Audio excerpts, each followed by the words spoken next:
We're going to call the recommended meeting to order. Are we in compliance with the open meeting law? Yes. Okay. Then we'll move to the first line item of business.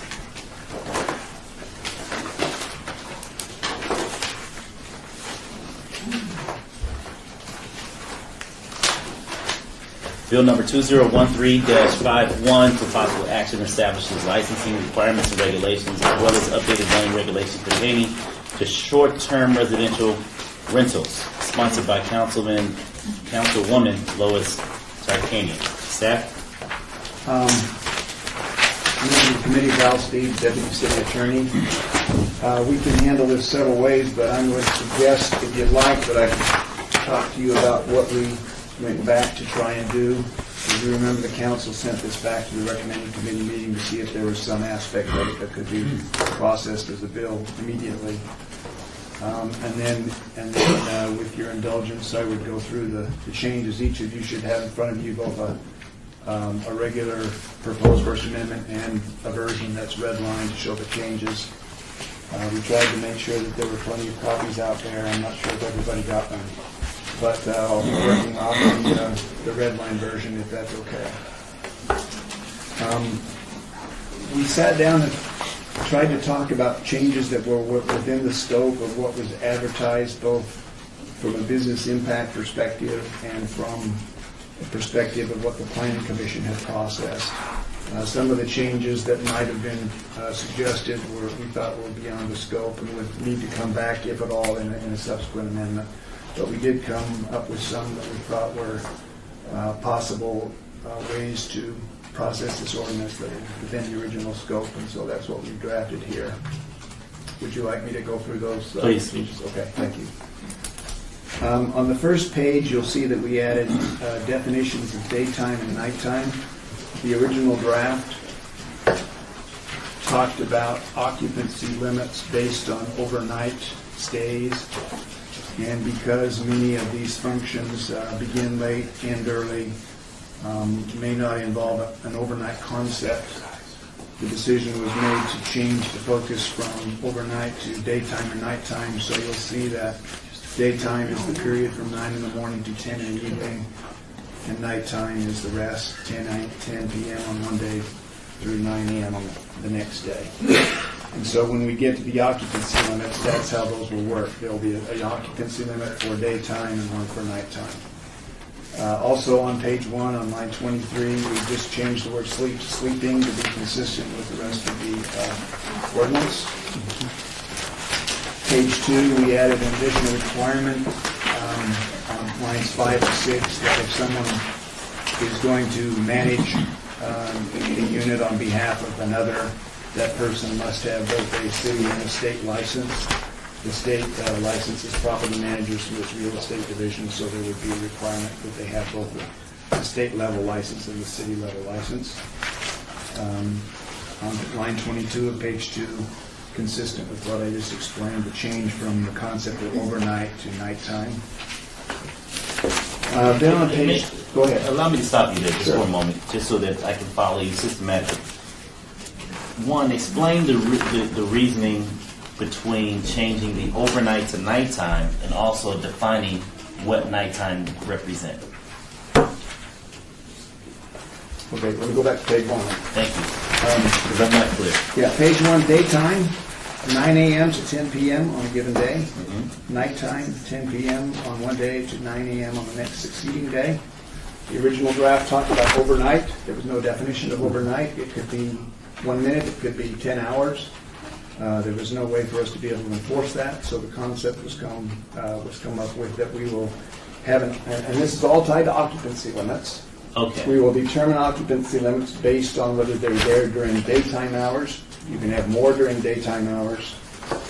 You can have fewer during nighttime hours. Okay. And then we don't have to measure what overnight Okay. Okay. So it's a matter of measurement Right, exactly. of occupancy. Okay. That's what I missed. Thank you for that clarification. On page 3, lines 2 through 8, we have added 2 new sentences. This provision is about conditions that might be imposed on a license. We already had a provision that said the director could impose reasonable conditions. We specify in these two new sentences that for an operator that lives outside of the state, those conditions that the director might impose can include a requirement that the rental be managed by a property manager or management firm licensed for that activity by the state and the city. So for those operators that are out of state who are not immediately available, the director, as a condition of issuing a license, could require the use of a property manager. Question, Mr. Chairman. Yes, sir. Well, on the first, okay, you've got two clauses in here in this paragraph here. You've got may in the first clause and may in the second one. I can understand why perhaps may be there, okay, but in the first case, using must would be better than may, or perhaps shall is the better word in the city ordinances. I'm not sure which one you use. Because what's the point of offering a may? What is the difference? Well, there will Why do we be, give discretion to the department? there will be operators that the director is familiar with that may be out of state but have presented no problem, and there would be no reason to require a property manager in that case. The idea is that that would provide some flexibility.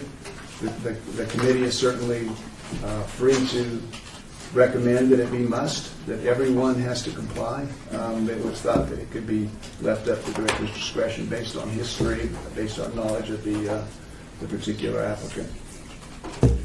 Well, we have, I'm just thinking, it's an economic reason sometimes. If you only have one unit, it's the one thing you rent out versus 6, 8, 10, or 20. I'm just wondering if maybe we can consider the possibility of amending, not at this moment, but just thinking about it, perhaps the may when you have one unit, because having a property manager becomes expensive, but having more than one or having a certain number, because that then requires management talent. And I just think it'd be better if we were uniform. And that's just my thoughts, Mr. Chairman. But that's why I wanted to know the reasoning for that Right. may. And I appreciate that because I was going to point that out after he was done, but since we're there, Okay. I would prefer to see a must for all out of state Yeah. and possibly a may for in-state. Therefore, we have some checks and balances and having someone here locally to address those out-of-state owners versus those owners that are in-state, where we can systematically get to them sooner than trying to hunt down someone out of state. So I'm not sure how you tweak that, but that's just one area of many in this ordinance that I would like to see how we can tighten the screws on that. All right. Out-of-state landlords. Okay. With respect to that first sentence, it would be easy enough to change the may to shall. For the next sentence talks about any kind of licensee giving the director during the period of a license, so that at any time during a license period there were repeated complaints of violations, the director could also impose that even for someone who is not out of state. That one pretty much would have to be a may unless we reformat it, because we haven't defined what repeated complaints, how many that would be. If you wanted to change that one to a must, we would have to come up with a specific number. But we can talk about that later on if you like. Well, the may here would give the manager an opportunity to determine from an administrative level whether to take action or not. Correct. Right. Okay. And I think that's doable as far as the may there, because should the director at that time go out and have to address it, they'll more than likely be in communication with the respective, hopefully, with the respective council person of that area as to how to move forward on such an incident. Very good. Thank you. Lines 9 and 12 and 13 were simply reconciling. There was a reversal of terminology there, and we're trying to get it so that they all read short-term residential rental in that order. Okay. And going back to the first may, why shall versus must? We're happy to put must. When you get into courtrooms, sometimes judges make fine distinctions, and I would like flexibility to decide which is better, but if you'd like one or the other, I'm perfectly happy to put must. Well, I'm just asking from a legal standpoint, are you more comfortable with shall versus must? Yes. Okay. Thank you. All right, thank you.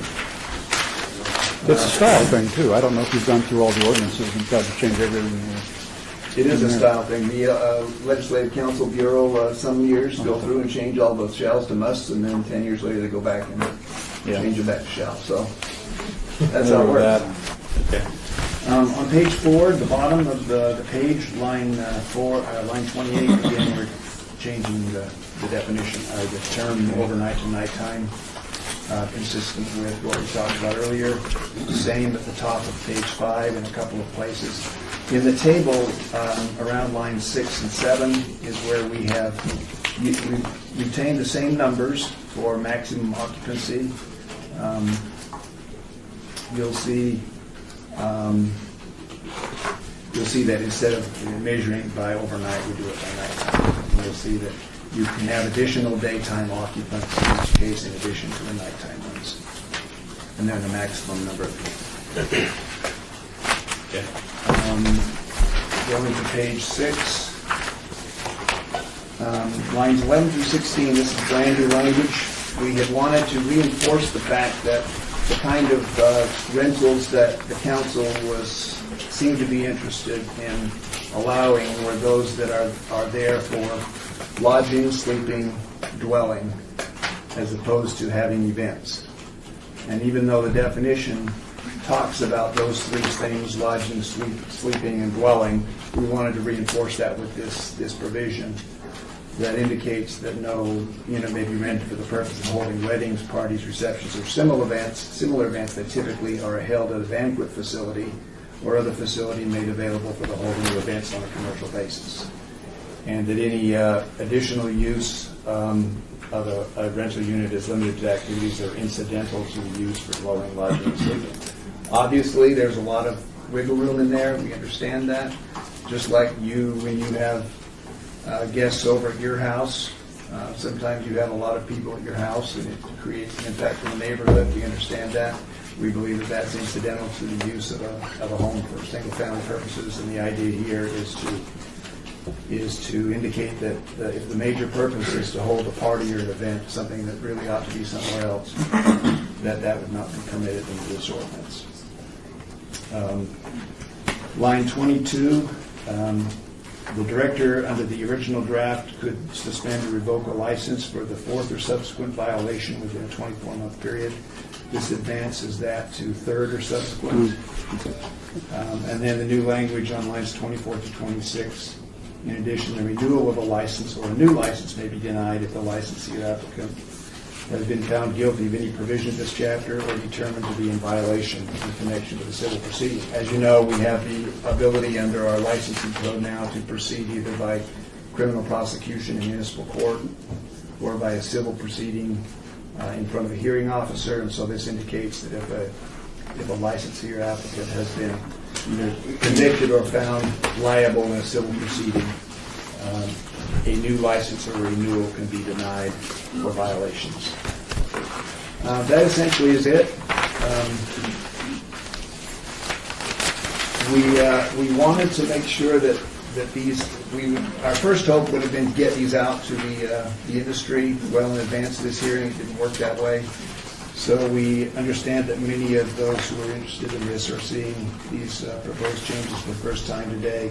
And it would be the intent that either you have them be heard at your council meeting on the 6th and open that up where we traditionally don't have a lot of hearing, or you could refer this back to your own committee on the 5th if you wanted to do that, and then have the major public comment take place at that time. Yes. Karen. Up in the hot seat.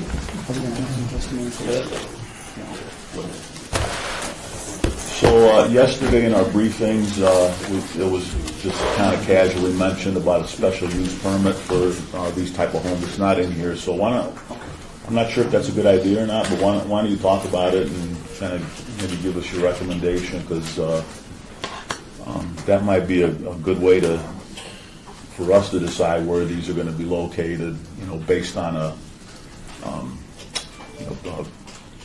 based on whether they should be in a neighborhood or not. So why don't you talk about that, please? For the record, Karen Dubbleston, Business Licensing Manager. Thank you. In taking our task, which was from the City Council to come up with additional restrictions to try to address some of the things that we heard here at your recommending committee, one of the concepts we came up with was the requirement to put in a requirement under Title 19 that they would only be allowed based on a special use permit. What that would do would be have a requirement that prior to a short-term rental being established in a neighborhood, the neighbors would be notified. There would be a hearing on whether that location and that place was appropriate for a short-term rental, and there would be a decision made either at planning or at the City Council as to whether that individual location was appropriate. In talking with the City Attorney's Office, the scope of the ordinance that had been advertised did not go that far. That would be something that if we were so directed or if there was a sponsor for that concept, we could turn around and bring back to you. So what we would look at this point is steps. We know the situation we're dealing with now. It is not a license. There's very little regulation. There's very little we can do except chase these places that we do have complaints about, and we don't have complaints about all of them, but we have some of them we have complaints about as we chase them back and forth. The proposal before you adds some of that regulation as far as we can go under what's been advertised, and then we would offer up the suggestion to consider bringing back additional steps that before they were licensed, they could be reviewed individually. So would you recommend a special use permit? I would recommend a special use permit. I think that from our perspective, especially through the citizens and the concerns that we hear about, it's individual locations, it's individual neighborhoods. Some neighborhoods are protected because they have a homeowners association that wouldn't allow them. So they could not operate in there. There's other neighborhoods that don't have that in place, and it's those neighborhoods that I think are seeking an avenue to be heard prior to one of these being established. Yeah, because we've kind of gone in a big circle here. I mean, we started with our first hearing. We heard primarily about party houses. They're all short-term rentals with party houses. That's kind of the way it was portrayed, and my initial thought was let's just ban them. But once we started having that discussion, then people that have short-term rentals came out and said, wait a minute, we have short-term rentals and they're not a problem in the neighborhood. They're not a party house. There are people that want to come to Las Vegas and stay in a house in a weekend, and they're not causing problems in the neighborhood. Neighbors probably wouldn't even know it's a short-term rental except people come in and out. So I guess from my standpoint, we're kind of at a point where maybe we should allow short-term rentals because there is a need out there, but we need to put as many regulations on them so they're not a problem in the neighborhood. And I think this is good here, but I think the special use permit is an additional step to making sure everybody knows what's going on. We know what's going on. It's approved, and if it is approved, those folks understand that a special use permit can be taken away at any time if they're causing problems. So I think it's even an additional step to making sure they're not causing problems in the neighborhood. So I know we're going to have public comment, but I think if we go forward with this type of a philosophy where short-term rentals are allowed, but they need to be regulated, I think that needs to be added in there. Special use permit. And just so everybody knows, just explain real quick the special use permit process. I know you kind of mentioned it, just so everybody understands what exactly they're going to have to go through in order to have a short-term rental. And I'm going to ask someone from planning who deals with those all the time to come up. Robert Summerfield is here. Just a quick and dirty on a short-term rental. Okay. Robert Summerfield, Planning Department. The special use permit process requires that they do an entitlement application. So they would submit and have a pre-app, meet with members of city staff, including the planning department, and various members from licensing, public works, and what have you. Once they submit their application, they're agendized for a planning commission meeting. Planning commission meetings, a notice would go out to the neighbors within, I believe, for a special use permit, it's 1,000 feet. Yeah, 1,000 feet. So all neighboring properties within 1,000 feet would be notice of the public hearing. The planning commission would hold a public hearing, at which point, based on any testimony provided by the neighbors, the planning commission could recommend additional conditions beyond what the base condition staff might recommend for that particular location. And then the planning commission would vote on approving or not approving that special use permit. Special use permits, other than those dealing with alcohol, are final action generally at planning commission.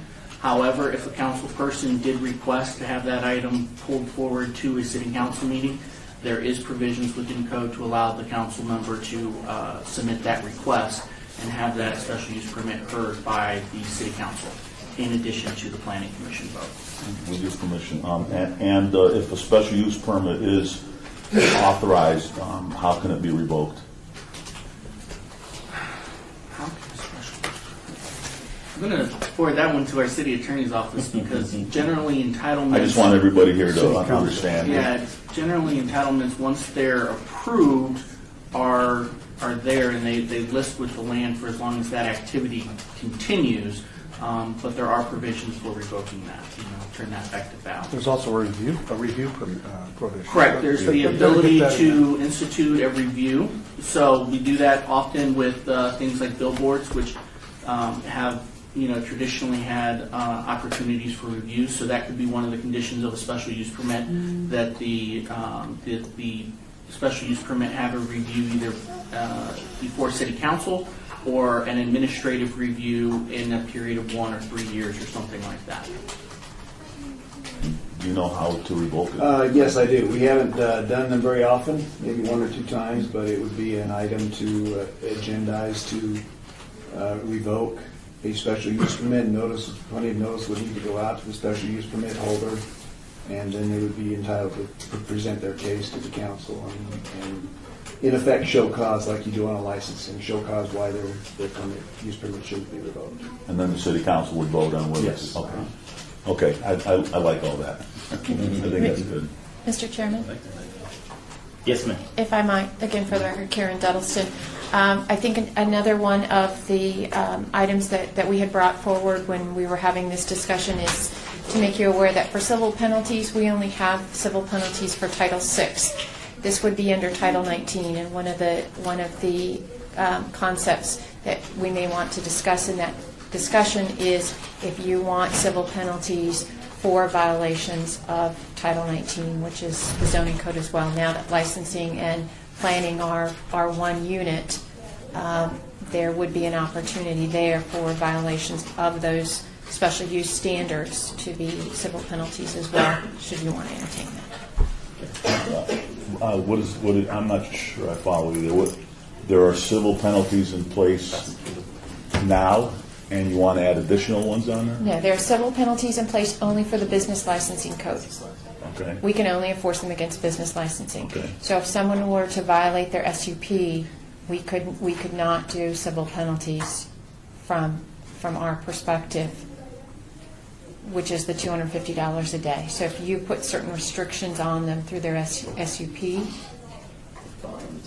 it would be another opportunity for enforcement.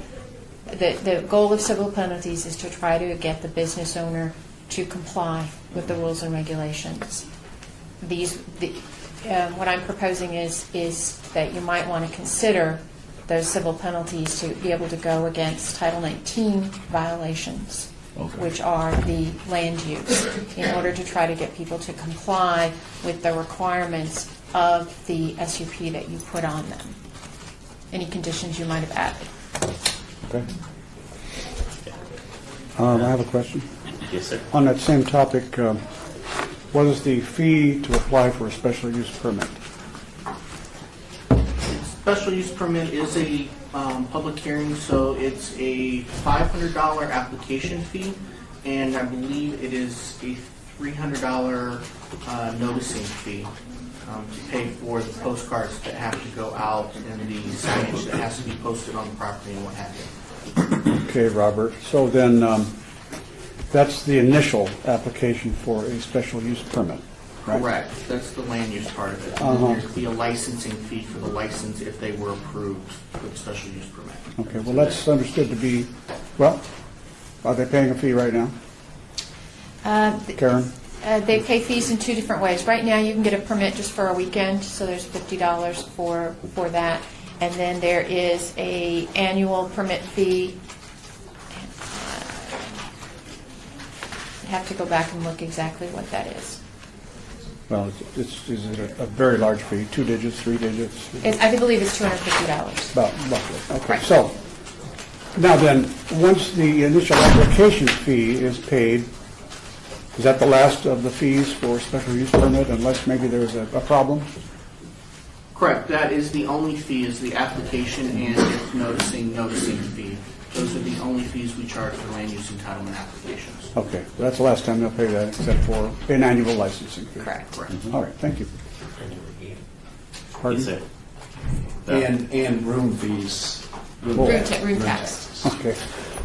Yeah, make sure that's in the record.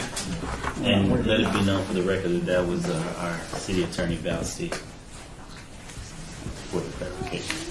Okay. I like that, and I'll hold my comments until after public comment. So if there's no more comments from my colleagues, I would like to open this segment of our meeting up to the public. If there's anyone wishing to speak on this item, please come forward and state your name for the record, and we'll be glad to hear from you. In addition, for the three of you that are sitting here, if we can rotate, if you don't mind, so that you all feel free to speak first. If you are going to speak, are you all prepared to speak? Yes. Okay, and so I'll go ahead and allow you all to speak first, and then if we can just rotate for those in the audience that need to come forward to speak to us as well on the record, that would be very helpful. We do have additional seats inside of the room for you to rotate to, if you will. Okay, your name, please. Pat Flick. Spell that for us. Pardon? Your last name, spell it for us. F as in Frank, L-I-C-K. Okay, glad to hear from you. I was here several weeks ago. I live at 612 Campbell, next to the party house at 616 Campbell. For 2.5 years, I have had to deal with this party house. I have 2.5 years full of 2 albums full of pictures, a whole folder of notes, which I was told to do in order to get any action against this. I have handouts for anyone who would like to have them. This party house has been going on, as I say, 2.5 years. It was bought by a gentleman that lives on an island off of Washington, state of Washington. He bought it at a foreclosure, $600,000. He has rented it since May of 2011, and it's taken me that long to get this far to the recommending committee. I beg you, I don't believe there's any one person in this room who wants a party house next to him. It is outrageous. We bought a very nice home on Campbell in the old historical area, Equestrian Estates. Beautiful area. I belong to Bowen Command Station Neighborhood Watch. I am the block captain for Campbell. I observe a lot of things, but some of the things that go on at this party house is noise, drinking, carried out to the streets, winning parties. It goes on and on. We may have a soccer team. We may have a hockey team from Washington. It just continues. We may have the convention center. We may have the racetracks with the big funny cars and trucks. You never know what you're going to have, whether it's in-state tenants, whether it's outside the country tenants, whether it's a whole group of groupies, guys that are calling the limousines, taxi cabs to drop off the prostitutes. You never know. I ask you, again, to give this serious consideration on your decisions and what you do. Thank you for the opportunity to address you. Thank you, Ms. Flick. Go ahead, Glenn. All right. Robert Rubin. I also sent in a comment online. And that's Robert Rubin? Yes. Okay. R-U-B-I-N? Yes. Okay. When it came before the council, since I couldn't make that meeting. Mrs. Flick covered the details pretty well on these party houses. I live across the street from this party house that she lives next door to. Last meeting, I also went into great detail about what goes on at these places, including prostitution, taxis all night, limousines with party girls showing up. I don't need to go into all that again. You heard it once, so I don't want to be redundant.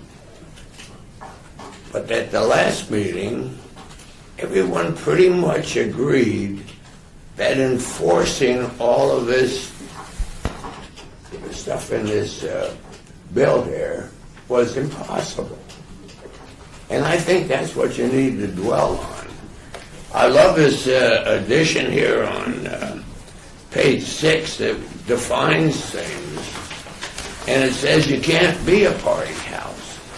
But I want you to think about who is going to be the policeman for this verbiage here. As so far, you have made policemen out of the three of us because nobody has enforced what rules you had before. And I don't see any change with all this new stuff that you've added here. And again, my comment I made online was really focused on, do you want one of these short-term rentals next door to you? That's the thing you got to think about. And I like this special use permit idea because, you know, we have some experience. So if 616 Campbell comes up for a special use permit, you can bet your life we're going to be there. But consider the fact that down the street over 2 blocks, these people don't have experience with this. And they want to be nice to their homeowner that's adjacent to them.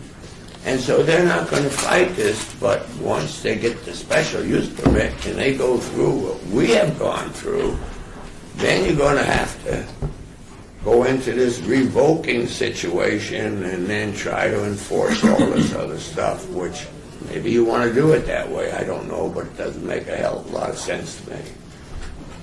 So don't make us policemen. Just ban party houses, because that's what they are, and I don't care how else you describe them. But we have facilities in this town to accommodate every visitor. And the owners of the motels, the hotels, they want the business. And I don't see why homeowners have to do this to make a business out of their property at the expense of their neighbors. And that's all I have to say. Mr. Rubin, thank you so very much. Yes, sir. I don't think any one of you would like to have what's going on next door to 616 Campbell. And your name? Jewel Dixon. Jewel Dixon? Yes. Thank you.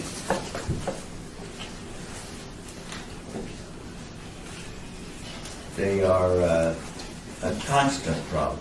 And how well-meaning your legislation, proposed legislation here is, it won't solve the problem. And it's just a Band-Aid approach to try to permit party houses to continue or short-term rentals to continue, but it will destroy a neighborhood.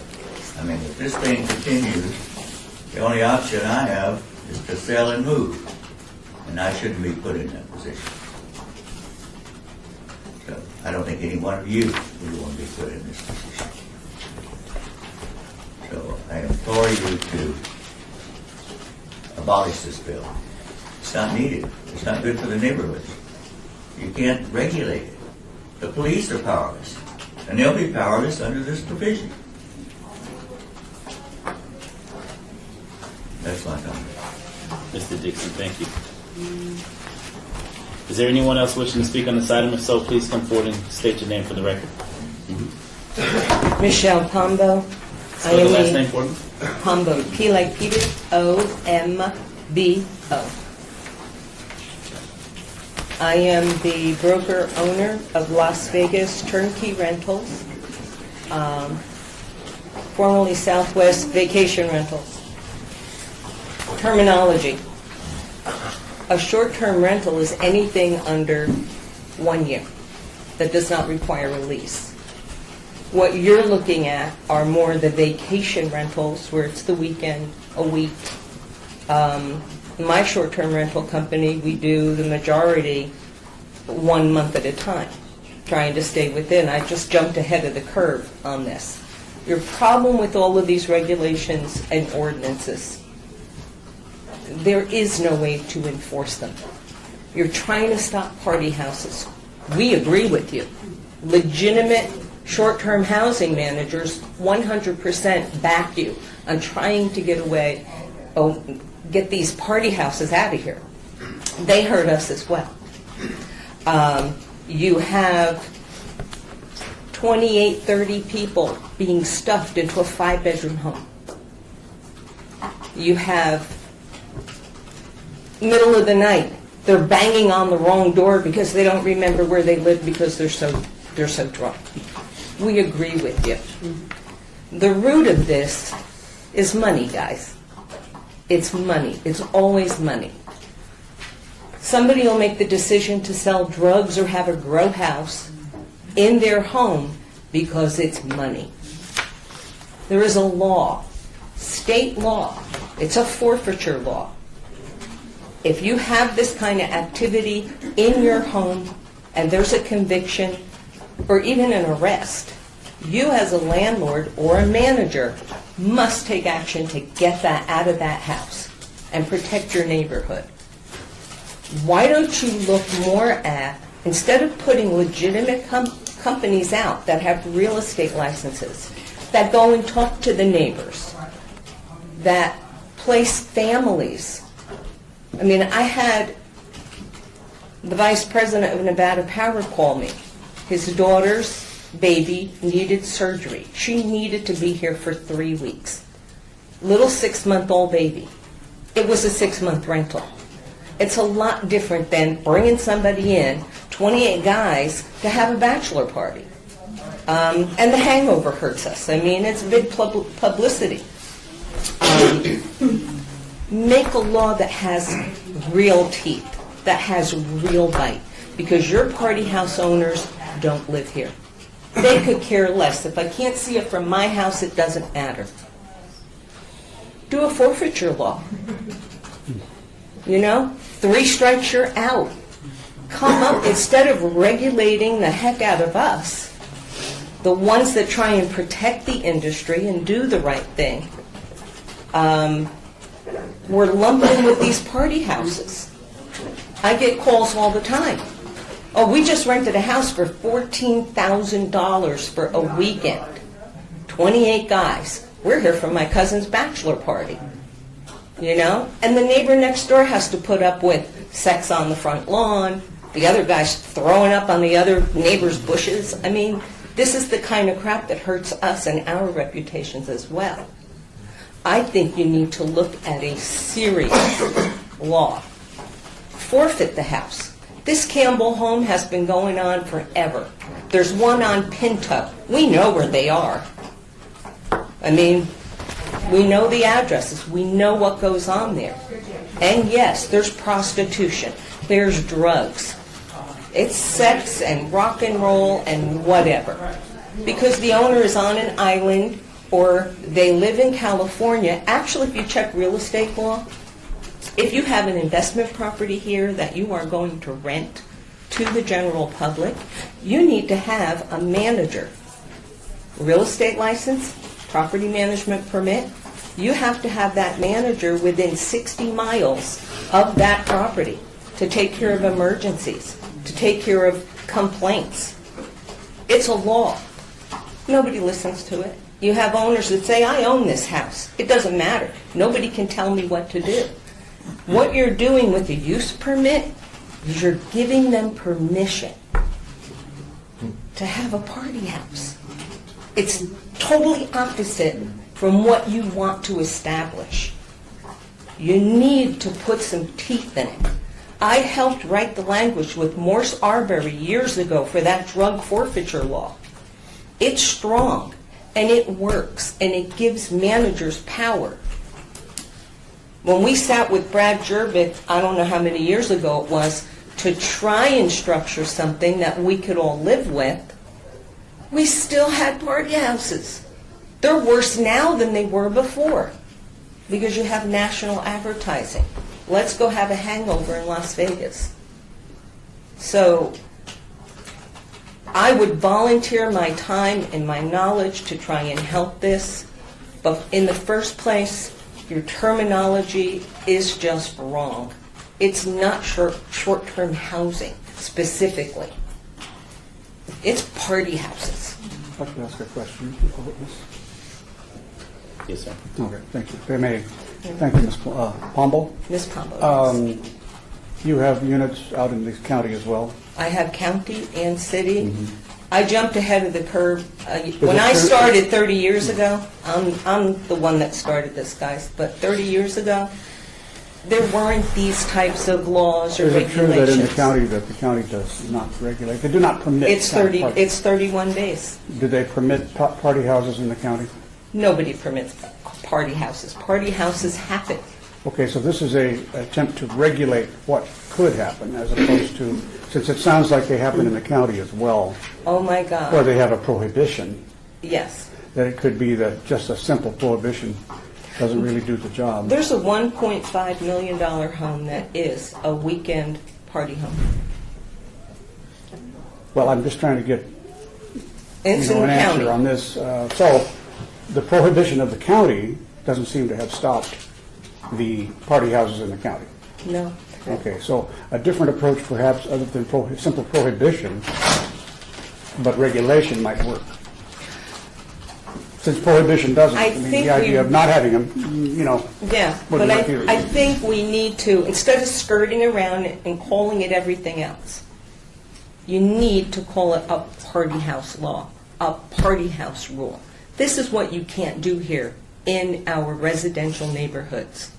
Because our homes are not commercial entities. There is no business that happens in those homes, other than there's a mom, a dad, kids, and they're there for a specific reason, to live, to have surgeries, to shop for a home. It's huge income that we bring in, Ms. all Pombo, through all the avenues. Ms. Pombo, being that we have a number of people here, I totally understand. where you're I'm going with passionate about this, I I'm know sorry. you're passionate, but I must allow time for others to share what they have waited. Yeah, I feel like I come forward as birthed well. the baby and then Yeah. raised it to a certain point and then it went askew. Okay. But the terminology, that's the most important thing that we could get at for everyone in this room Signage. that has these types of rentals. Thank you, Ms. Pombo. You're welcome. Before we move forward, I would like to ask for the sponsor of the bill to come forward and share a few words. If you just please come forward, Councilwoman.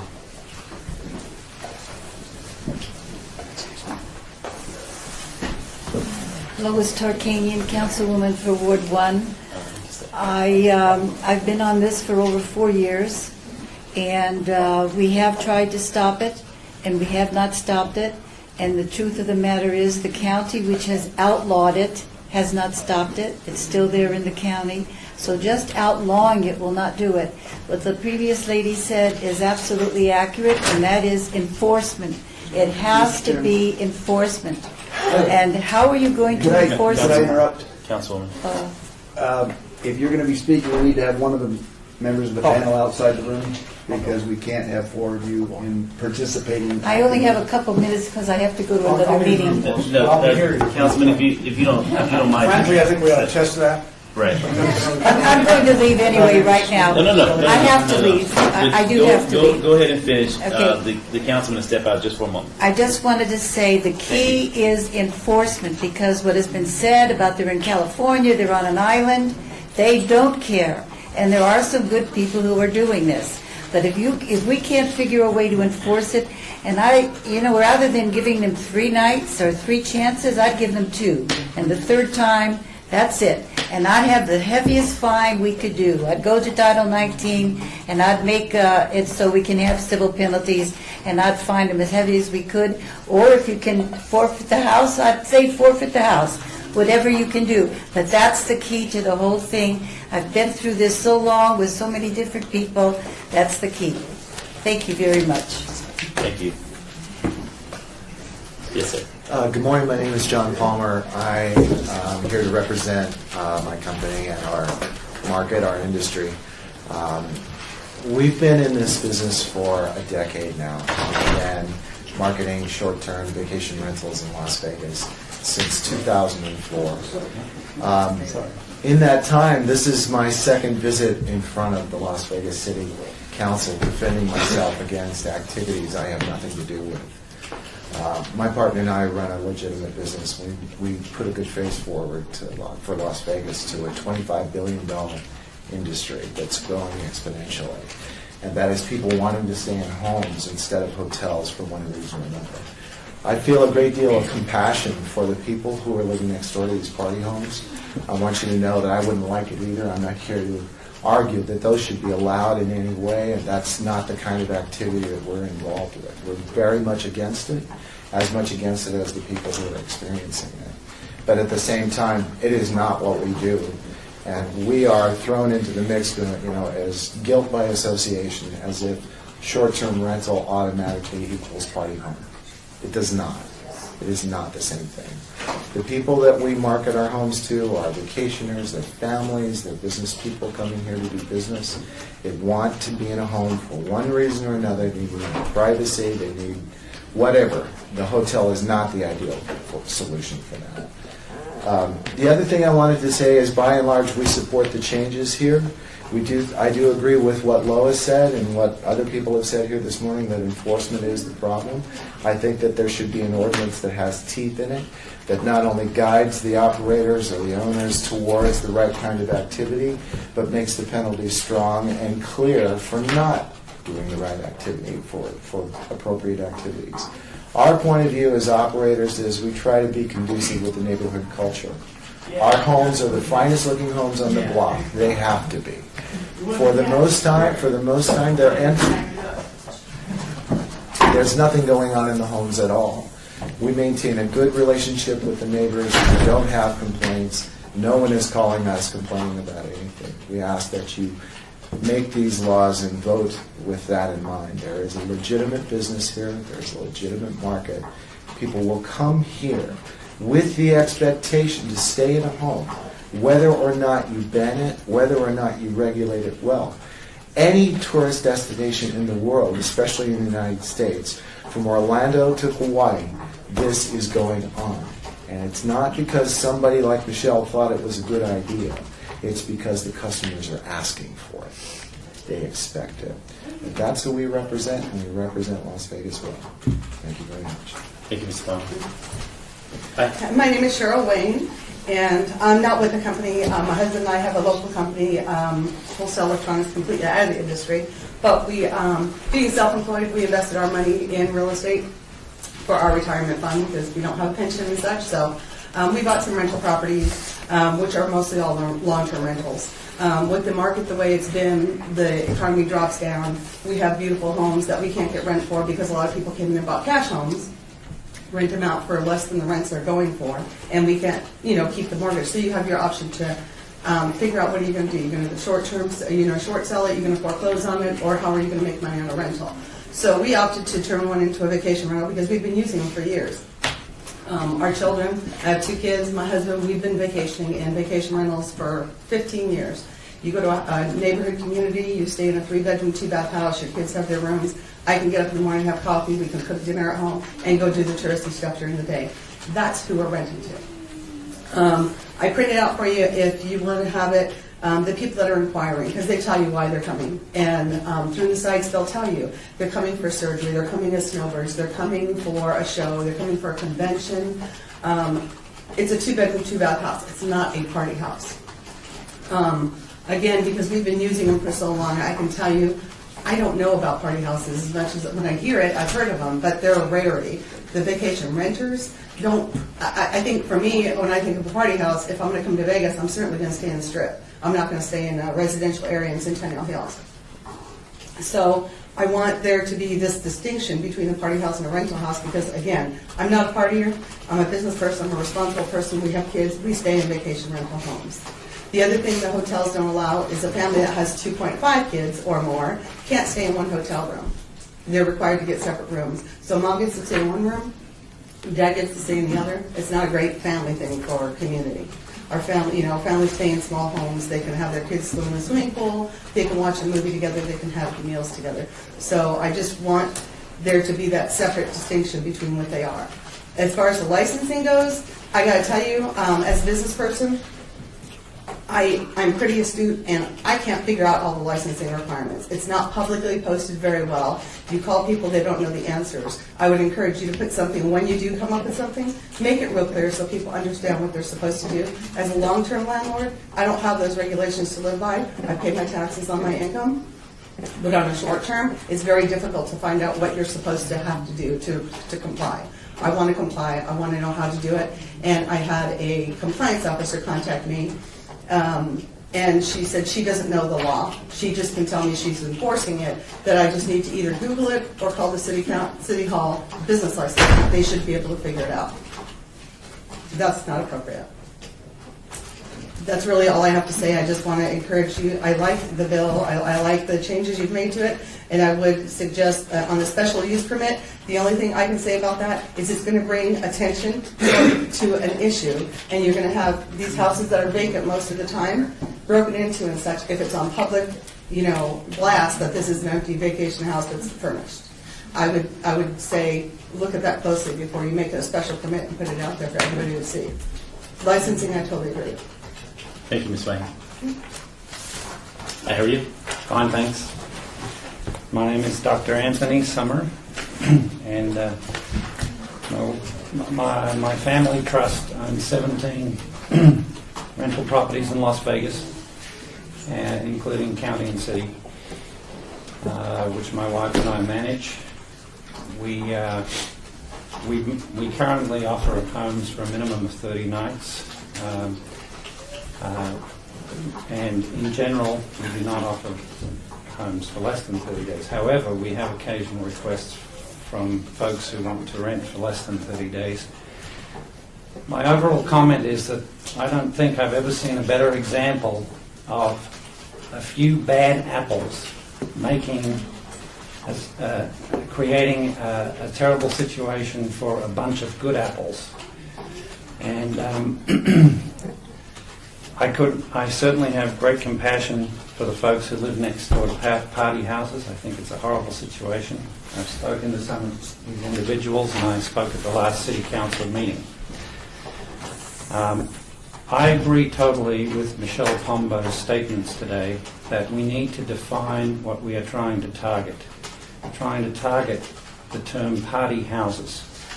And this ordinance does not specifically define what that is, nor specifically target that type of entity in a very firm way. So I think that's an essential change that needs to be made. I also want to make the point that Councilwoman Tarkanian and even the folks who live next door to the party houses have all made statements to you that they do not believe this particular ordinance, the way it stands, will ever succeed in shutting down party houses, which we all agree in this room should be done. The other point is that I don't see any of the people who run the party houses in this room today. If they are in this room, I'd ask them to stand up and speak up. They're not here, because the vast majority of people who are here are the people who run decent homes, provide these homes to families, provide these homes to people with ill family members who need their families to be here in Vegas for a period of time to support them, and who we never hear complaints from our neighbors. As far as the ordinance, the way it's written, I agree that even if the county, which bans short-term rentals less than 30 days, is not succeeding in shutting down party houses, we have to rethink the issue. And I would also offer my time and experience in helping try to draft something that would have teeth and would certainly have a much better chance of succeeding in allowing folks like the neighbors of these horrific party houses to have some peace and tranquility in their lives.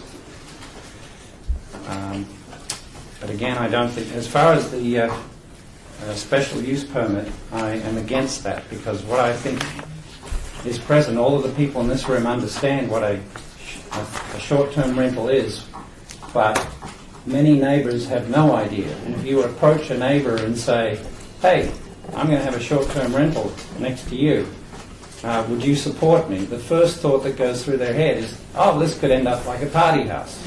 And movies like The Hangover make that very public. So, again, that puts a greater burden on all of us legitimate rental owners, and I think would almost shut us down. And I think we bring a lot of business to Las Vegas. We bring the families that rent our units, shop, they visit the city, they learn that the city is not just the Las Vegas Strip.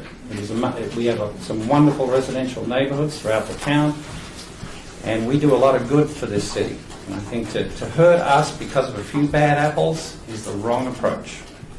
And again, I offer my time and experience to help get this solved properly. Thank you, Dr. Summers. I have a question for Dr. Summers. I have a question for you, Dr. Summers. Yes. Okay.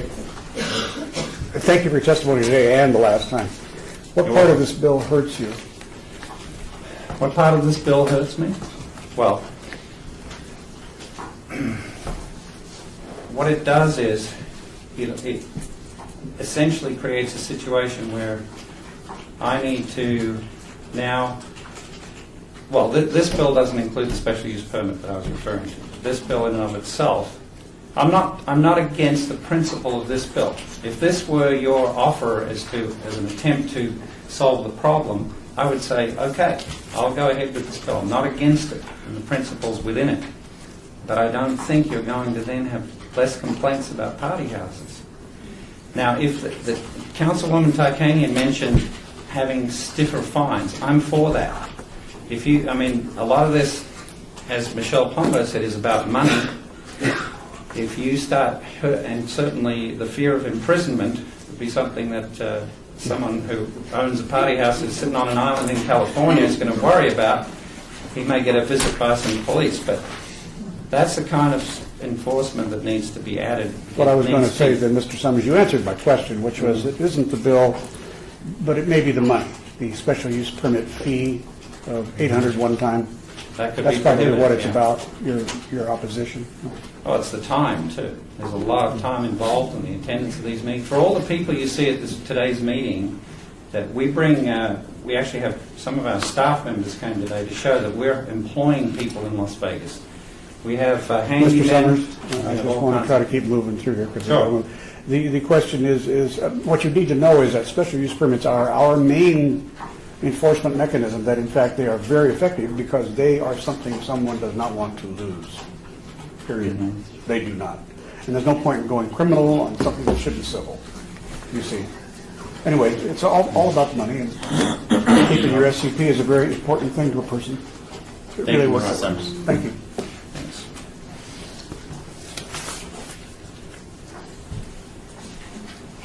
For the record, my name is Lynn Stork, and my last name is spelled S-T-O-R-K. I'm relatively new to Vegas, came here from California. I am not a property owner. I came here to work in the dental community, and I would just like to state for the members of the council in this room that These short stay vacation rentals, I have come in knowledge of them through Anthony and Karen Summer, who I'm also employed with helping them prepare these homes, and I have been delighted. There are people that come from all over the world to come here to seek medical and dental care for their families. I have seen it in the dental industry specifically. People come for surgeries to have fine hospitals and doctors and things that are not available in other communities. And they need a place to stay with their families. If you're having surgery, I'll be brief, but a dental surgery, maybe there's 2 or 3 steps. You really don't want to stay in a hotel, and you really don't want to be on the strip. You don't feel good. And my experience with them, they've been responsible. I've met some of the tenants. Every step is made to put families in, to provide good homes. The homes are well maintained. It's just been a very positive experience. And but this is also bringing venue in the medical and dental community as well. And so I just wanted to briefly state that today. And what fine examples I've seen is people have taken to put family-oriented and good, tenants into these homes, and what they go through to try to provide the best family experience for them in these homes has been just a phenomenal experience for me. Thank you, Ms. Stark. My name is Attila Grauser, Grauzer. My wife and I own 5 vacation homes in the city, and we live here. And we've been running for 5 years now, since 2008, and we never had one complaint. We work with the neighbors. We actually ask them to, if there's anything, give us a call. We are 5 minutes away. This is probably the only way you can actually get by to support these houses because of the fountain of the housing prices. Normal rentals would not cover the mortgage. So we invested more money and tried to break even. Most of the homes are just break even. But we have one of the nicest homes on the block, and the neighbors love us. We take the garbage cans of each other. So it's a very, very good relationship with the neighbors. Thank you, Mr. Grauzer. My name is Margaret Crick, K-R-Y-K. K-R-Y-K. K-R-Y-K. Yes. And I came from Germany with my 2 sons to take care about my parents. My dad got a cancer, and they were living, my parents were living in Indiana. And my dad's dream was to live in Vegas. And we decided to transfer to Vegas and buy a house. Okay, the one option for us was to get a short-term rentals to see what we can do here, and it was a beautiful option for us. We got for 3 weeks beautiful house with pool. We enjoy it. We explore the whole Las Vegas, and my dad got here medical, everything what he needs for his sickness, and it was so beautiful to stay in a house for short period-term house, then move to hotel. We also got a pets with us, which were not allowed to be with us in hotel. And for me, pets, it is part of my family, like my kids. And I just want to be with them also. And I just don't see the problem here. Why we can stay in a house instead in hotel, and what the people say here, party houses. People who come here for parties, they go into hotel and stay on the street. And we're just normal family, and we bought a house here, and we are happy here. Yeah, it is everything that I want to say. And I think everyone for us is supposed to see this point that a lot of people come here with families for different reasons here. And we are not part of the family. So, this is what I want to say. Thank you. Thank you, Ms. Berg. Hi, my name is Peggy Munson, and known as Soren.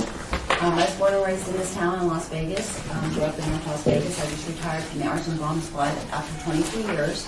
And my whole take on this is I don't think anybody disagrees to have short-term rentals. I think we all disagree as a whole that we need to shut down these party homes. And I have to tell you, personally, it angers me that we as a community have not been able to shut down this house. I mean, it really does. It angers me to no end. I have ran on so many homes in this community that are net homes that are grow homes, they get shut down. Why can't we as a community shut these down for these people? I mean, where is it that we're, us at the upper echelon level, have not been able to help these people? And that angers me. It's like, because they do not deserve this. The people in the community that I run on grow homes or meth labs, they get shut down. It's done. There's no, okay, you have to have this fee or this licensing or this special use permit. It's done. There's no and ifs or buts about it. So as a community, I think that we need to get together and write something like Lois said and have some teeth to get these people out of our community, because it's doing harm, extreme harm, and nobody in this room wants to see these poor people suffer. And it irritates me to no end, as you can see. I'm just like, oh, because this is my town, born and raised here, my daughter's here, my family's here, and I go to bat for Las Vegas. 22 years protecting this city. And that makes me mad. It makes me very angry. And I'm so sorry that you guys have had to deal with this. But as us, we have to have a responsibility to help these people. And whatever we have to do, as Lois said, with some teeth, that's what we need to do. Because I don't think the special use permit is going to stop these party homes. I really don't. I think it's more of a law. Why can't we call the police one time and evacuate the house? I don't understand that. I'm missing that part. Everybody out. I know, because that one last thing is I've rented throughout the nation, the RVOs, a lot in Newport Beach. Everybody goes there for spring break. There's one call made to the police department, which I have made before. They evacuate the home. It's done. There's no questions asked. Everybody in that house is out. So I don't understand why we can't enforce that. Where are we falling down with the same, issues that Newport has? I made one call. There was 45 people in the house next to us, and it was done. So I just appreciate it. And I so feel for you guys. Thank you. Thank you. Thank you, Ms. Massa. I think people who are testifying don't realize that the bill contains all the language that makes these things illegal. It's in there. Well, my name is Kendall Heath, and Heath. Heath, and I have one vacation rental here, or home that I use as a vacation rental here in town. It's like a 3-bedroom, so it's a tract home in a residential area, so it's very ordinary, and nobody would want to use it as a party house. But I have the same question that the last lady said. It's like, why is it that the police can't do anything? I know it just in our neighborhood, if someone's disturbing the peace, if they're playing their music too loud after 10 o'clock or something like that, the police come knock on the door. And these are just tract homes, just basic homes, and the people have to shut their music off. And how come the police can't go to, these fabulous $1 million homes when they're disrupting the neighborhood and shut them down? To me, I don't understand that. So I can't believe that there's no authority in this city that can control this.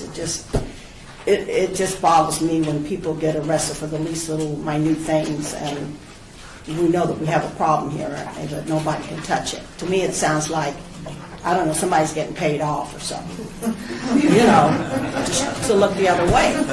That's kind of what's happening. Ms. Heath, thank you.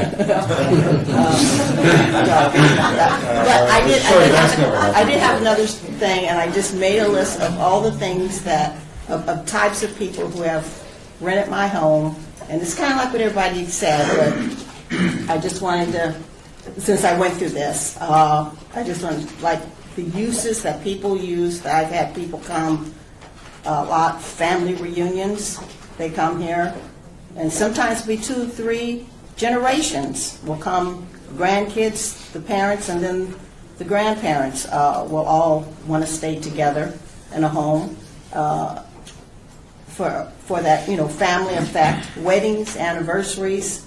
I had someone who was adopting a newborn baby out of the hospital, and they needed a home to stay, and before they took the baby back home, they were from out of state. We have the Air Force Base here, we have Creech, we have Nellis, a lot of military people here. Parents come, they want to see their kids, they haven't seen their kids in 6 months or a year. So they'll come and, need a home to stay to see their kids and spend time with them. And then like the snowbirds come, you get a lot from the Midwest, you get a lot from back east, up north, they don't want to be in the cold and the snow. Vegas is a great place to come, spend the winter and stay out of that. You get relocators, people who are moving here, they don't have a permanent home yet. Come with their family. They need a place to stay until their permanent home is built or ready that they can move into. And you also have the diverse people who are selling their homes, but they're not ready to move yet. They can't move out of their house, so they need some place to stay until they can get to their permanent home. You get temporary work assignments, people who come here to work for several months. They need a place to stay while they work here. So, there's so much economy coming into the city. And if you don't have a place to house people, they can't come. And, a hotel, staying in a little, 8 by 10 room or 12 by 14 room, whatever size the rooms are, that's just not adequate for staying more than a few days or a week at a time. So I just want to put that out there. And I also employ other people, like housekeepers. They're constantly having to keep the house clean and coming in there. There's a livelihood for them.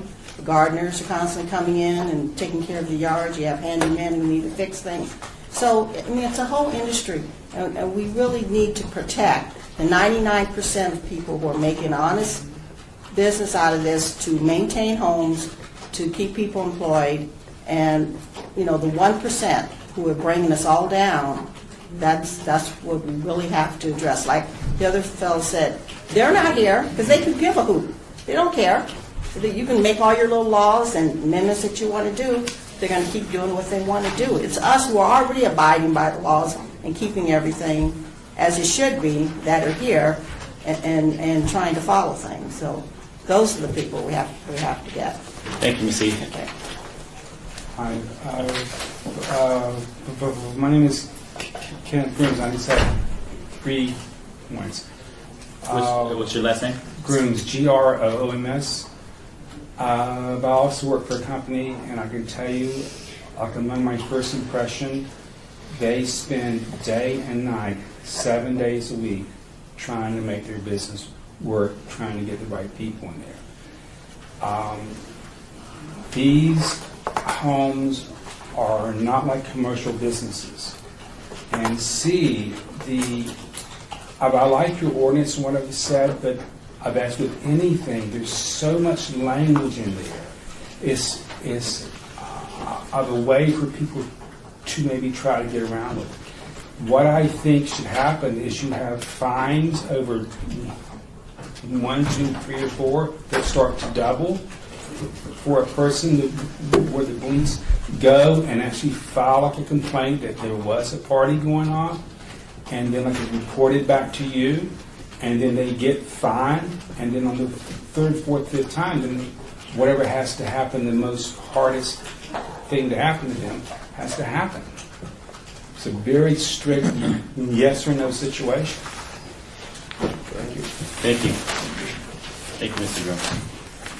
Hi, my name is Karen Summer, and I also agree with what everybody else is saying about the current ordinance hasn't been able to shut down the party houses, and I don't really see any changes that were specific to the enforcement in this revised ordinance. I think you almost need to have like a completely take the whole party house issue out of the short-term rentals and make that like a special use permit. If there may be some homes that are appropriate for bachelor parties or weddings or whatever, but that's the type of home that should get a special use permit. Our rentals aren't commercial businesses. They fit into the neighborhood just like any other house. Most people don't even know that, most people today don't really know their neighbors that well, so they don't really know that somebody's staying there a month or 2 months or a week. And to call it a commercial business, I really don't like that part in the ordinance. And the short-term rentals, like Michelle Colombo had said, it is actually like a month-to-month lease, anything that doesn't require a one-year lease. But there's such a distinct difference in the ordinance between once you're allowed to go month to month. 31 days is okay, but less than 30 days or less, maybe 3 weeks somebody needs to rent a house. All of a sudden we've got all of these really strict requirements, and I think that would not encourage us to offer that kind of very necessary housing for people. We wouldn't be able to afford, we don't make that much money on our vacation rentals. Maybe these $1 million mansions are making a lot of money, but we're just barely paying the mortgage and all the taxes and expenses and everything in this economy. And to have to pay $800 for a special use permit and $500 for this permit and require us to comply with all the health code ordinances and everything else, just because we've gone over that 31 days, there's such a huge difference there in the requirements. The other thing is, there's some conflicts in the state law with the ordinance the way it's written. Michelle mentioned an out-of-state owner has to have somebody within 60 miles to be able to respond.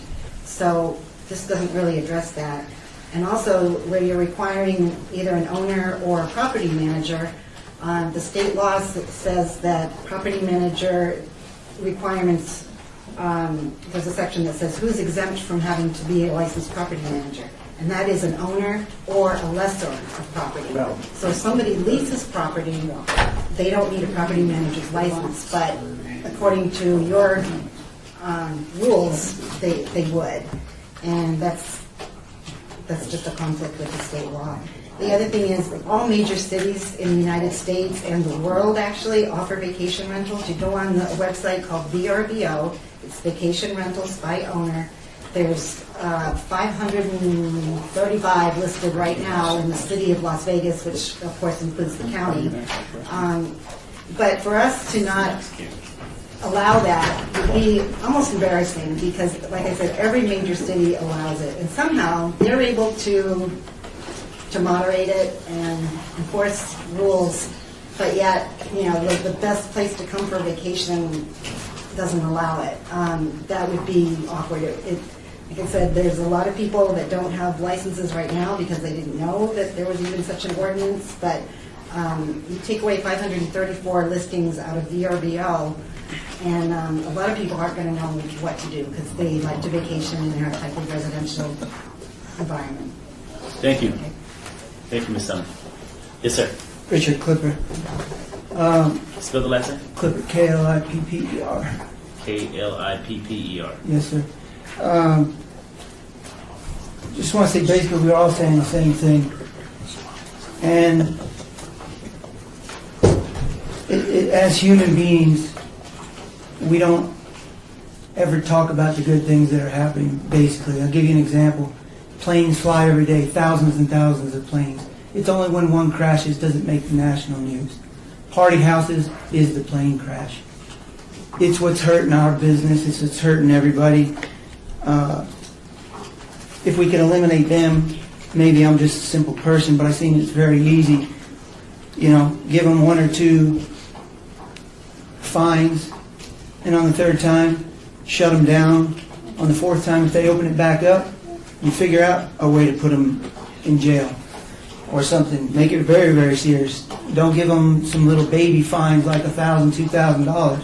There are these party houses that are bringing in $14,000, $15,000 for a weekend. So, fine them $15,000. They'll start waking up and getting the message. Annette Fiel has created a Vacation Rentals Association. When you send out the letter informing the neighbors, you could give out phone numbers that they could call us, and we could get proof on film or pictures or whatever. So you can go back the next day or whatever it takes to find these people or give them their penalties. So it can really be regulated quite easily. It's just, like everybody's saying, take the initiative to doing it. We never talk about the good versus the bad. And there's a lot of good that they bring. It's good for the community as far as these people coming and spending money. It's good for the traveler. The traveler's wanting it. big time. They can't bring their kids and stay in a little hotel room. They can't do it. Grandma wants to stay and babysit the kids. She can't be cooped up with a whole bunch of little kids. She wants to stay home, and bake cookies, and watch them while they swim. Kids aren't allowed on the strip. They're not allowed by the gambling machines. So that's why these people want vacation homes, so they can have a little bit of freedom. Are you saying that's the only thing grandmas can do? It's usually when they bring them on vacation that that's what they want to do. They don't want to be. You're digging a deeper hole, buddy. They don't actually be in the casinos very much. Go ahead, Mr. Clifford. Okay. We don't want the party houses no more than these people like Mr. Dixon want them. Actually, Mr. Dixon might not know me right now, but Richard Clipper and me and my wife have both worked for this man, and we're all good, hard-working people in this town. We just want what's best for the community. So, with that said, our last thing is 31 days rental is what the county provides.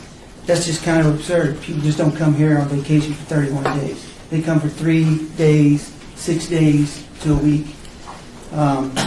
So to try to put 31 days on a vacation rentals is just kind of crazy. That's just like saying you're out of business. Thank you very much. Thank you, Mr. Clifford. Yes, sir.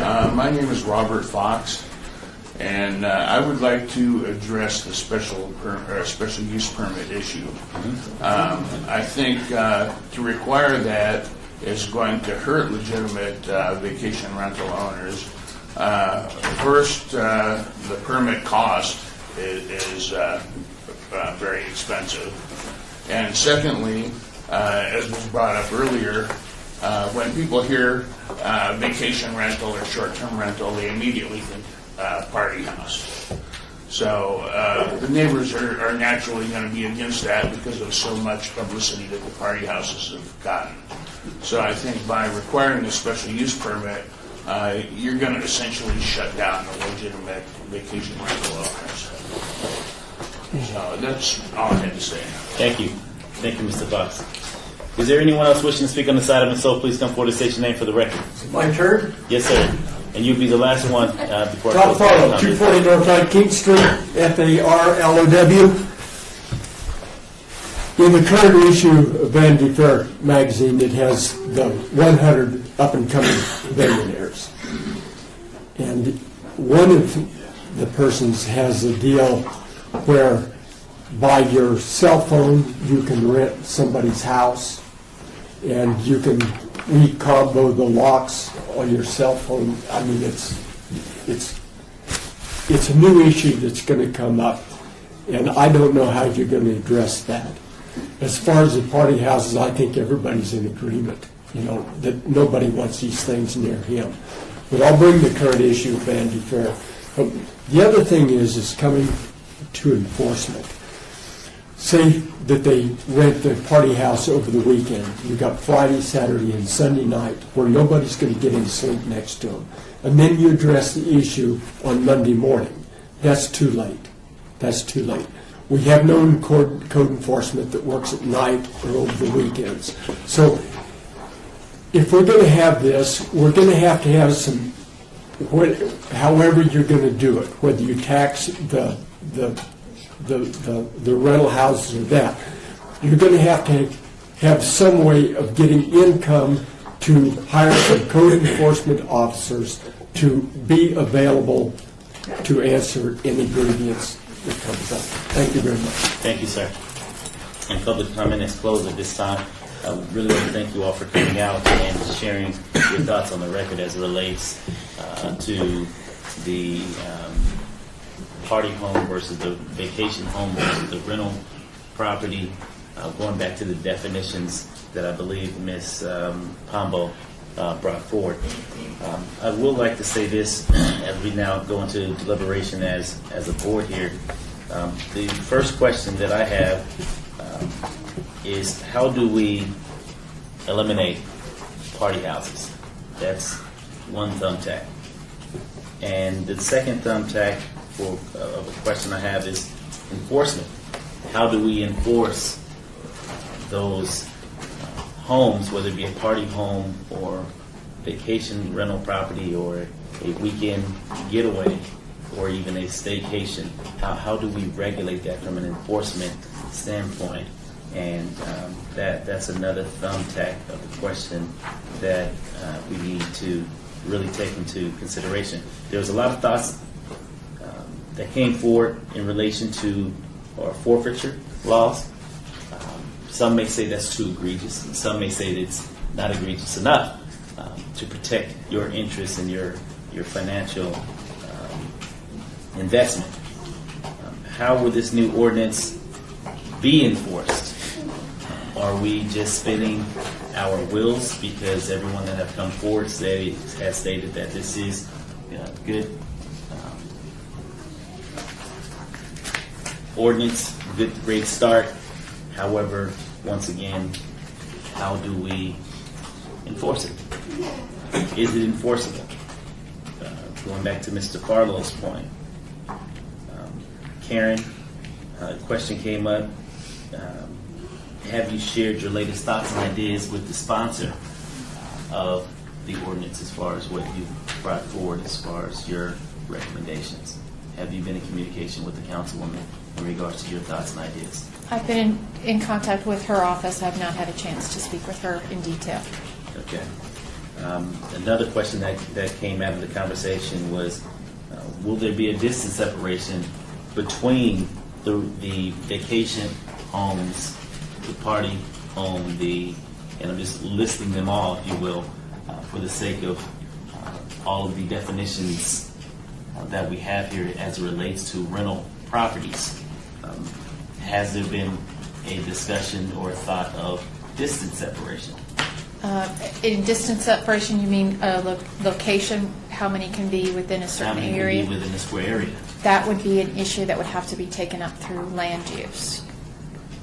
Okay. It sounds as though no matter what measures we put in place, I haven't heard anything that would impede the process of party homes. Specifically going back to the enforcement category. My colleague, Mayor Pro Tem Anthony, came up, or I should say brought forward, a strong recommendation, which sounds great to me.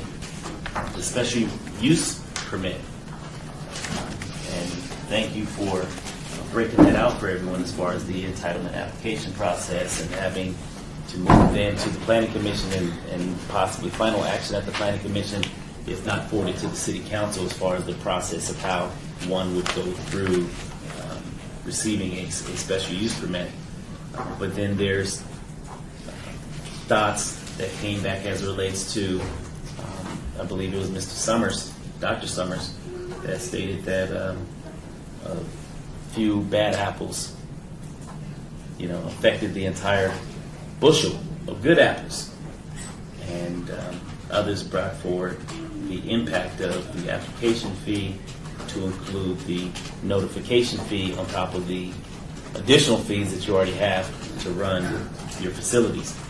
Of course, to include the civil penalties for the Title VI versus Title 19 from a land use standpoint. So as we sit and try to process all of this, and as legislators, and specifically for me, I really try to navigate and calculate how we get to the center. And my center has brought me to enforcement.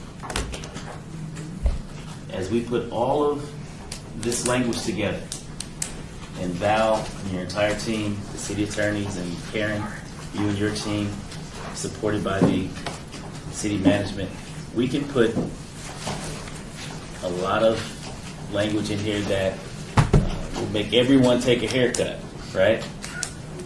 With the exception of those that break the rules, which we're calling party houses. They win. And so my conversation from this point going forward is enforcement.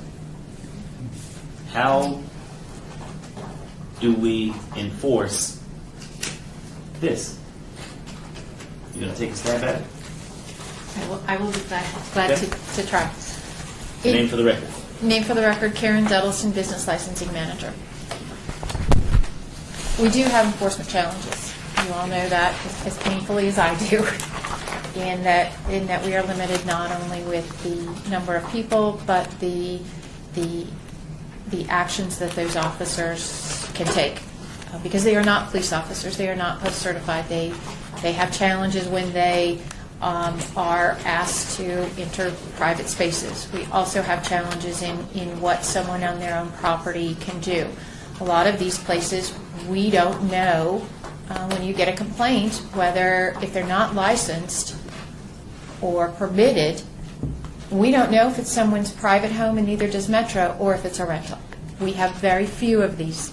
Right now, I believe we have one annual permit. We have about 8 others that will get a weekend permit. Those are the only rentals currently that we would know about if we got a complaint. So a lot of folks have testified today that there are others out there. We know there are others out there, but we don't know that. What we have tried to do in the regulations that we've proposed is put down things that can be easily observed, can be easily documented, and that we can enforce. So we have put in that there can't be on-street parking. So when we get complaints, we can go out. If there is parking on the street, it is something that we can easily do a civil penalty or do a citation that they are in violation of your code. So in writing this, we made our best attempt to put down things that we actually could enforce. We know that parties are the biggest challenge. We propose the language that's in here that cannot have parties and those sorts of things. And you're right, that's going to be our biggest challenge, and that's going to be our biggest pushback, because if you are a homeowner, you have certain rights to have a gathering there. So it's going to be for us figuring out that it's a rental, that there is an activity going on there, and then having the staff available at that time. In licensing, we have shifted our schedule to make sure that we can be out on during some nighttime hours. We are very limited in staff, and we would have to work closely with code enforcement and anybody else that we could to try to meet those challenges. All I can really say is we would do the best we could. We would try to work with anybody that can get us evidence, because to do civil penalties or to do a criminal citation, we have to have evidence. That a complaint was filed does not mean a civil penalty ensued. Because someone says there was a party there, we can't do anything about that unless we have evidence that it actually happened. Okay. Hold on a second. No more comments from the audience. We're now deliberating. I know, it's not a comment, I'm it's sorry, like I'm sorry, Ms. it's Palumbo. I'm sorry, Ms. Palumbo, Okay. but please. Karen, for every person that has come forward today had such deliberate and direct comments as it relates to the areas in which they conduct their business. Okay?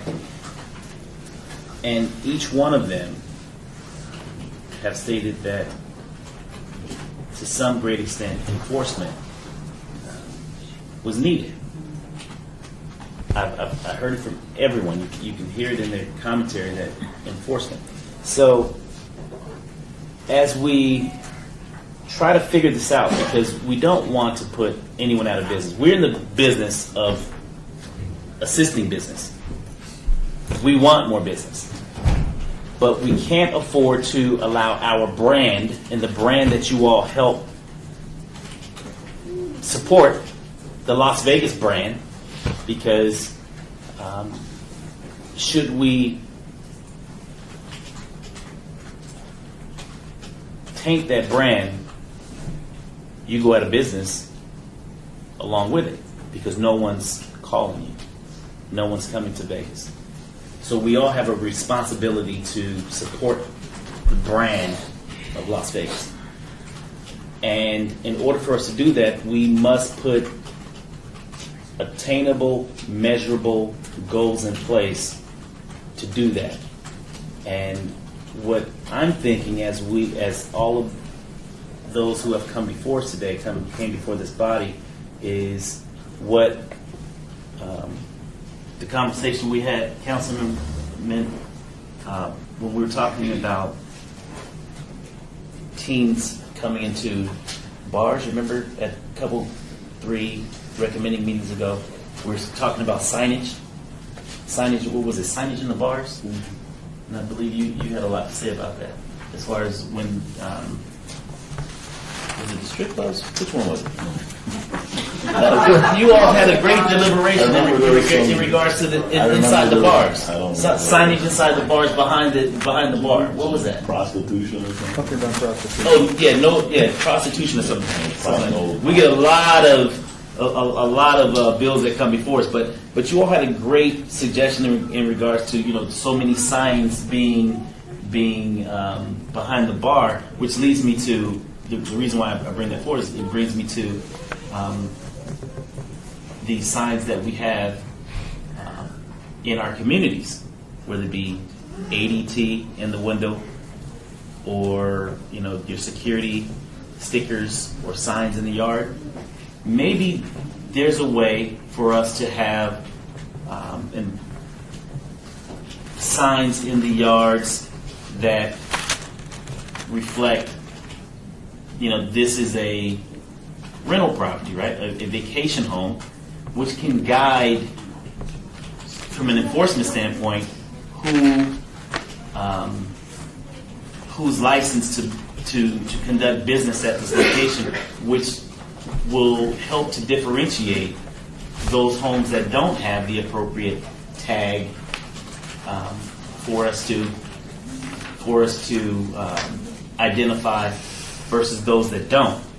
Because there's no real cookie cutter approach to this, ladies and gentlemen. So we have to figure out ways that would even make you all as an industry a little bit uncomfortable, but it's a little bit uncomfortable if we don't do anything. So we need to figure out where that middle ground is.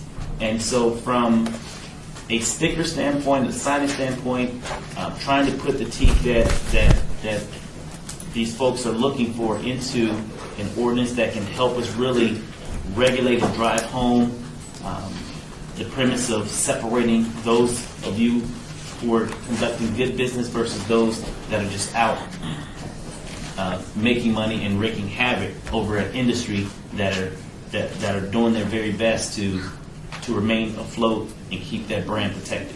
So can you speak to that? I can. On page 5, line 27, we required a placard to be posted on the short-term rental property with a 24-hour contact number so that neighbors that have a complaint or an issue will be able to contact whoever is managing that property, and they are required to respond within 1 hour to those calls. What we could do is take that a step further and make them put their license number on that placard. Right. And would that help you from an enforcement standpoint for if you show up to a home that's being reported, for example, I'm just going to throw out the home on Campbell because that street name continues to come up, and there was no sticker on that particular property, what will we do at that point? When we get a complaint about a party house going on, what we have to do is try to, first of all, define if they're in our system and if we know who is responsible or not. We get complaints about a lot of them that do not have a permit, that we've never heard of. We're just getting a complaint that there was a party at a house. So between licensing and code enforcement, we really end up pushing those back and forth, as you know, trying to figure out if it's someone that has a rental going on there, or if it's a homeowner or an unpermitted property, because these right now are not licenses. These are simply a permit to do a short-term rental for a weekend, or you might get it for a whole year. But like I said, we have very few of those. So by having those identified not only for the neighbors, but for our staff, for Metro, for anybody else, for code enforcement that might be in those neighborhoods, to be able to identify to us and give us a number would help us immensely in being able to immediately contact a property owner and know who's responsible for managing that unit. Right now, we can work for weeks to try to figure out who was actually renting that house out. but at least we will have a lock on that particular property that is not a part of those that are licensed, tagged appropriately with the licenses on the sticker emboldened in the window or the yard, so that we can now start to separate Correct. the good apples from the bad apples, right? Correct. Okay. All right, Councilman Coffey. I do have a question here, Mr. Chairman, because we didn't really ask the people who testified to tell us what houses they own here in Las Vegas for which they collect rents on a short-term basis. So I'm going to ask a question here of everyone who's here, although some of the witnesses have left. Who here has permits for in the city for their rental houses? I want to say that I want to get one, but Yes. it's very impossible to. Okay, let's just say that you don't. I don't. And Ms. Pombo, you don't do or don't? I did when we first did the law 6-8 years ago. And you don't have one now? Okay. But So, I as a stopped show of doing hands, it. there are nobody here is permitted. And you're required by the statutes to be permitted. And you're here telling us, in essence, you kind of don't like this. Well, I can see why if you're not permitted. You're not obeying the permit. Well, 616 Campbell is permitted, and 6 other properties in the entire city of Las Vegas are permitted. That's all. So it's hypocrisy to come here and tell us how to run our business when you yourselves won't obey the ordinances. And I feel like we need to pass this. We've made some serious recommendations here. Some serious amendments are proposed. I congratulate the people who own 9041 Bay Singer Drive and 3604 Casa Grande and 7870 Dana Point Court and 2200 Jamaica Court, 6120 Marlowe Avenue, 8816 Tierra Hope. They are complying with the law. So when you're telling us you can't enforce it, yeah, you're a perfect example. Some of you. They're not. We're not, because you're not complying. And you know the law requires you to do it when you have knowledge of the law. We just don't have to come out and go to every door to door and say, do you have a rental property here? And are you licensed? Oh, you're supposed to know it. No. Ignorance is not an excuse. But deliberately not paying is a problem. And I suggest that anybody in this room who has a property for rent for short-term purposes in the city of Las Vegas better see somebody here before they leave the city hall and get legal. That would be my point, Mr. Chair. One other question now for licensing. Karen, 616 Campbell Drive has an annual permit by a commercial real estate manager. Correct. But all the others are permitted apparently by the occasion that it is needed. Why is the difference? Under the permit process that was established, I don't know at what point it was, there were 2 different avenues. You could permit by the weekend, so you could just come in for a certain weekend that you were going to rent it out, or there was an option for an annual permit. Okay. Is it cheaper to get the one annual permit than to be permitted by the occasion? Yes. Okay, so somebody hasn't learned that. The one who, at 9041 Bay Singer, has had 23 permits, so they paid probably a heck of a lot of money compared to the 616 Campbell. That's what it tells you you have to do online. Excuse me, we're not speaking from the audience. I apologize, but we're just deliberating now amongst ourselves. Thank you. And I think, Mr. Chairman, that's all I have to say, except that Karen, if your director could answer that question about why the website isn't manageable, and maybe it is, and just they don't know how to use the computer. Would you like an answer? Do you have a response? I You'd don't like think he me was to? asking you, but We've worked very hard this last year to get our online business license application online. It is the only online functionality we have at this point. We're looking forward to much more.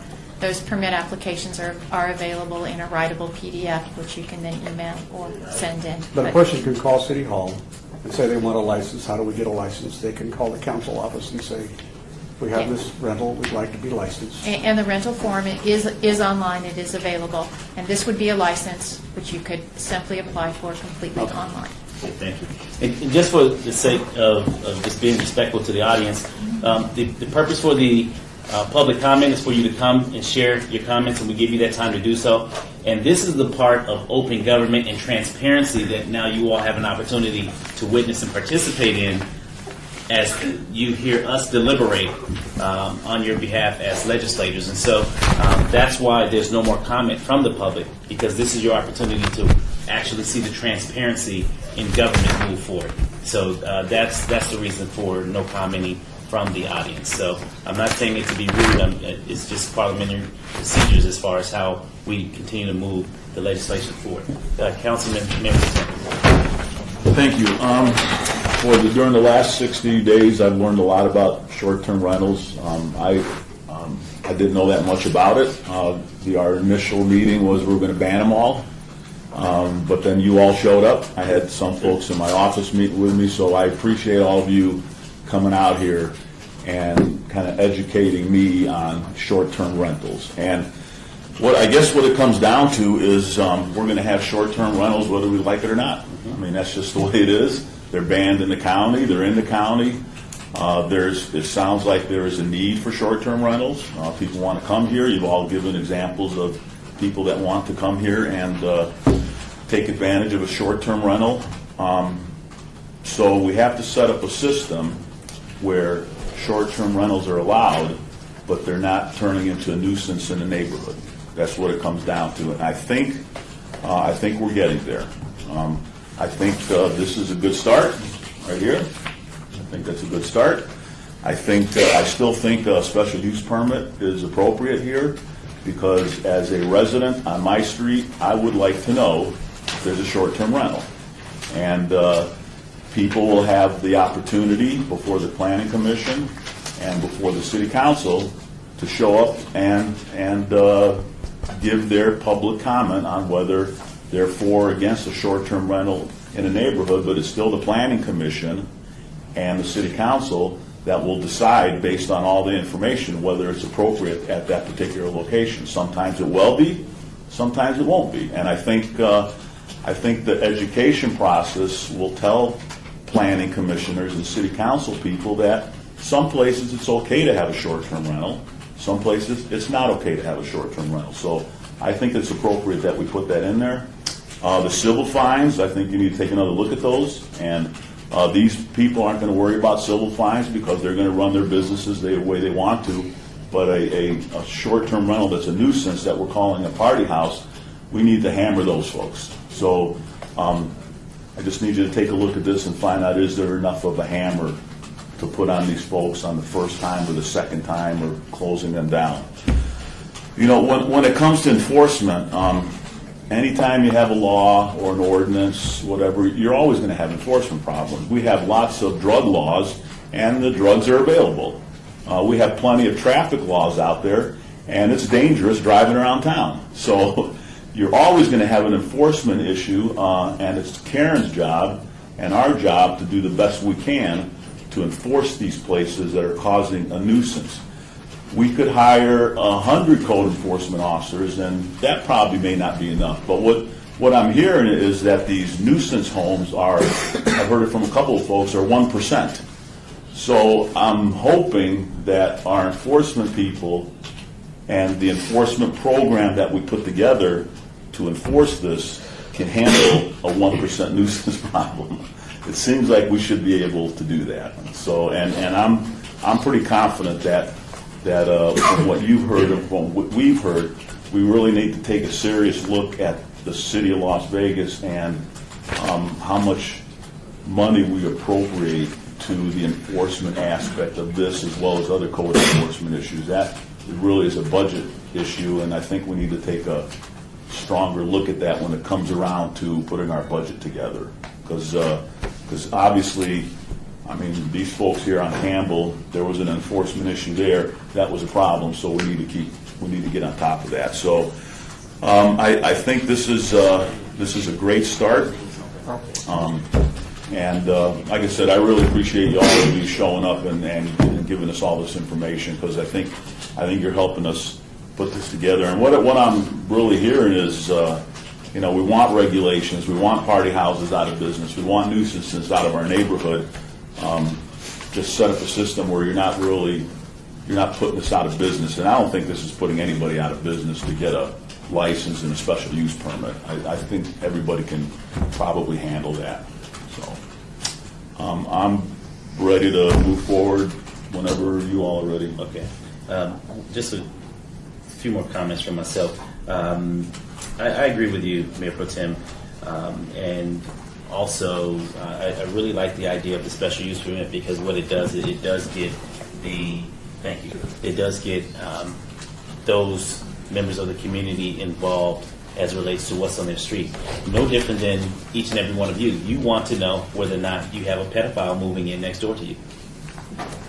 You want to know who your neighbor's going to be. I have a home across the street from me right now that was just sold to an investment company, which we're very excited that the house was sold.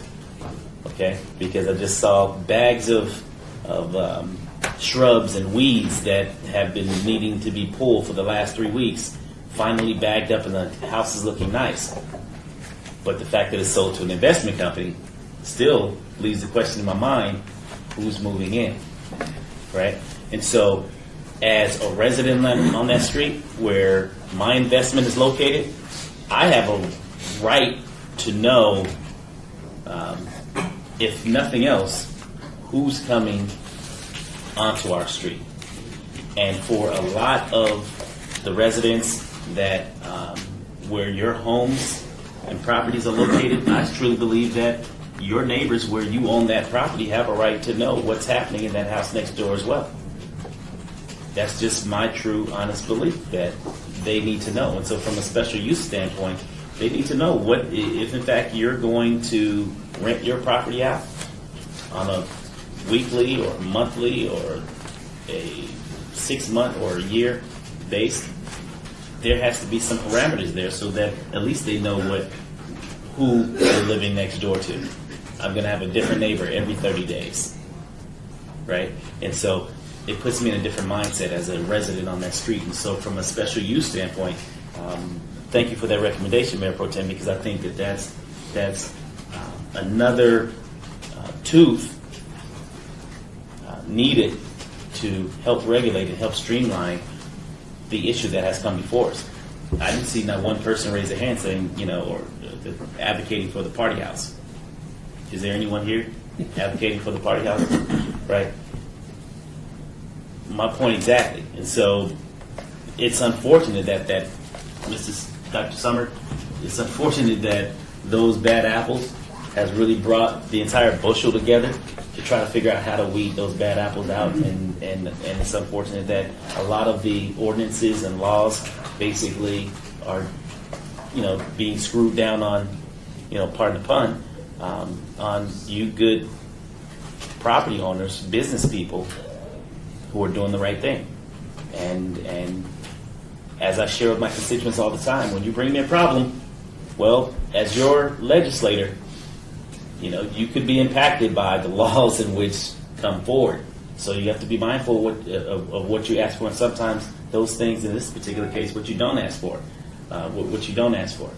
And so I support the special use permit, Karen, that the Mayor Pro Tem has suggested being brought back before this body. I'm also going to recommend that this not be moved to the City Council, that this comes back on the November 5th recommending meeting with that information. Is that too soon for you, or how do you recommend we do that? Mr. Chairman, I would defer to the City Attorney's Office. Our understanding was that was something that would have to be advertised for a business impact statement to do a special use permit. Really? It would not be included at this time. The special use permit needs to go through the planning commission process, but it doesn't need to be part of a business impact statement, because that's zoning regulations are exempt under state law from business impact statements, and that is a zoning regulation. Right. So the reason we recommended that it not come forward is that the planning commission saw a version that virtually took planning out of the process entirely. Now we're asking to put planning back in very heavily, and that was the reason for them to be able to weigh in on it. But why would we need a business impact study to We do not. input? We do not. Okay, I was just, thank you, because I didn't think that was the case. So to have the special use permit process put into this ordinance, you're still looking at about, It's not going to be in bill number 2013-51 because this bill dies if not adopted on November 6th, and we can't go back through the planning commission process before then. so how do we address? You are free so how do we to address- you are free to recommend that this not be adopted, and we can bring back this with the special use permit requirement added, or you can go forward with this and have this recommended for approval. The city council process this, and then the special use permit piece come forward later. Either way you'd like to do it. I'll defer to my colleague. Well, I'll support. Do you have a recommendation? I do not. I would move that this committee do pass bill number 2013-51 and amend this bill to create a second amendment, including, I think all the language that was referenced in questions is in there, except for the special use permit. I'm inclined to think that because I'm asking in the motion for it to be redrafted and referred back to committee, that we could put in the necessity for a special use permit. Is that wrong or right? We are going to be able to include the special use permit provisions in this version. Okay. Then it stands as I have said, except for the provision also that, on without special use permit at this moment, that, and on page 3, that in line 3, the word may will be changed to shall. Okay. And I would call Mr. Chairman if you saw any other technical amendments that needed to be made. Yeah, that was Would you agree with Al that that Yes. is consistent? Okay.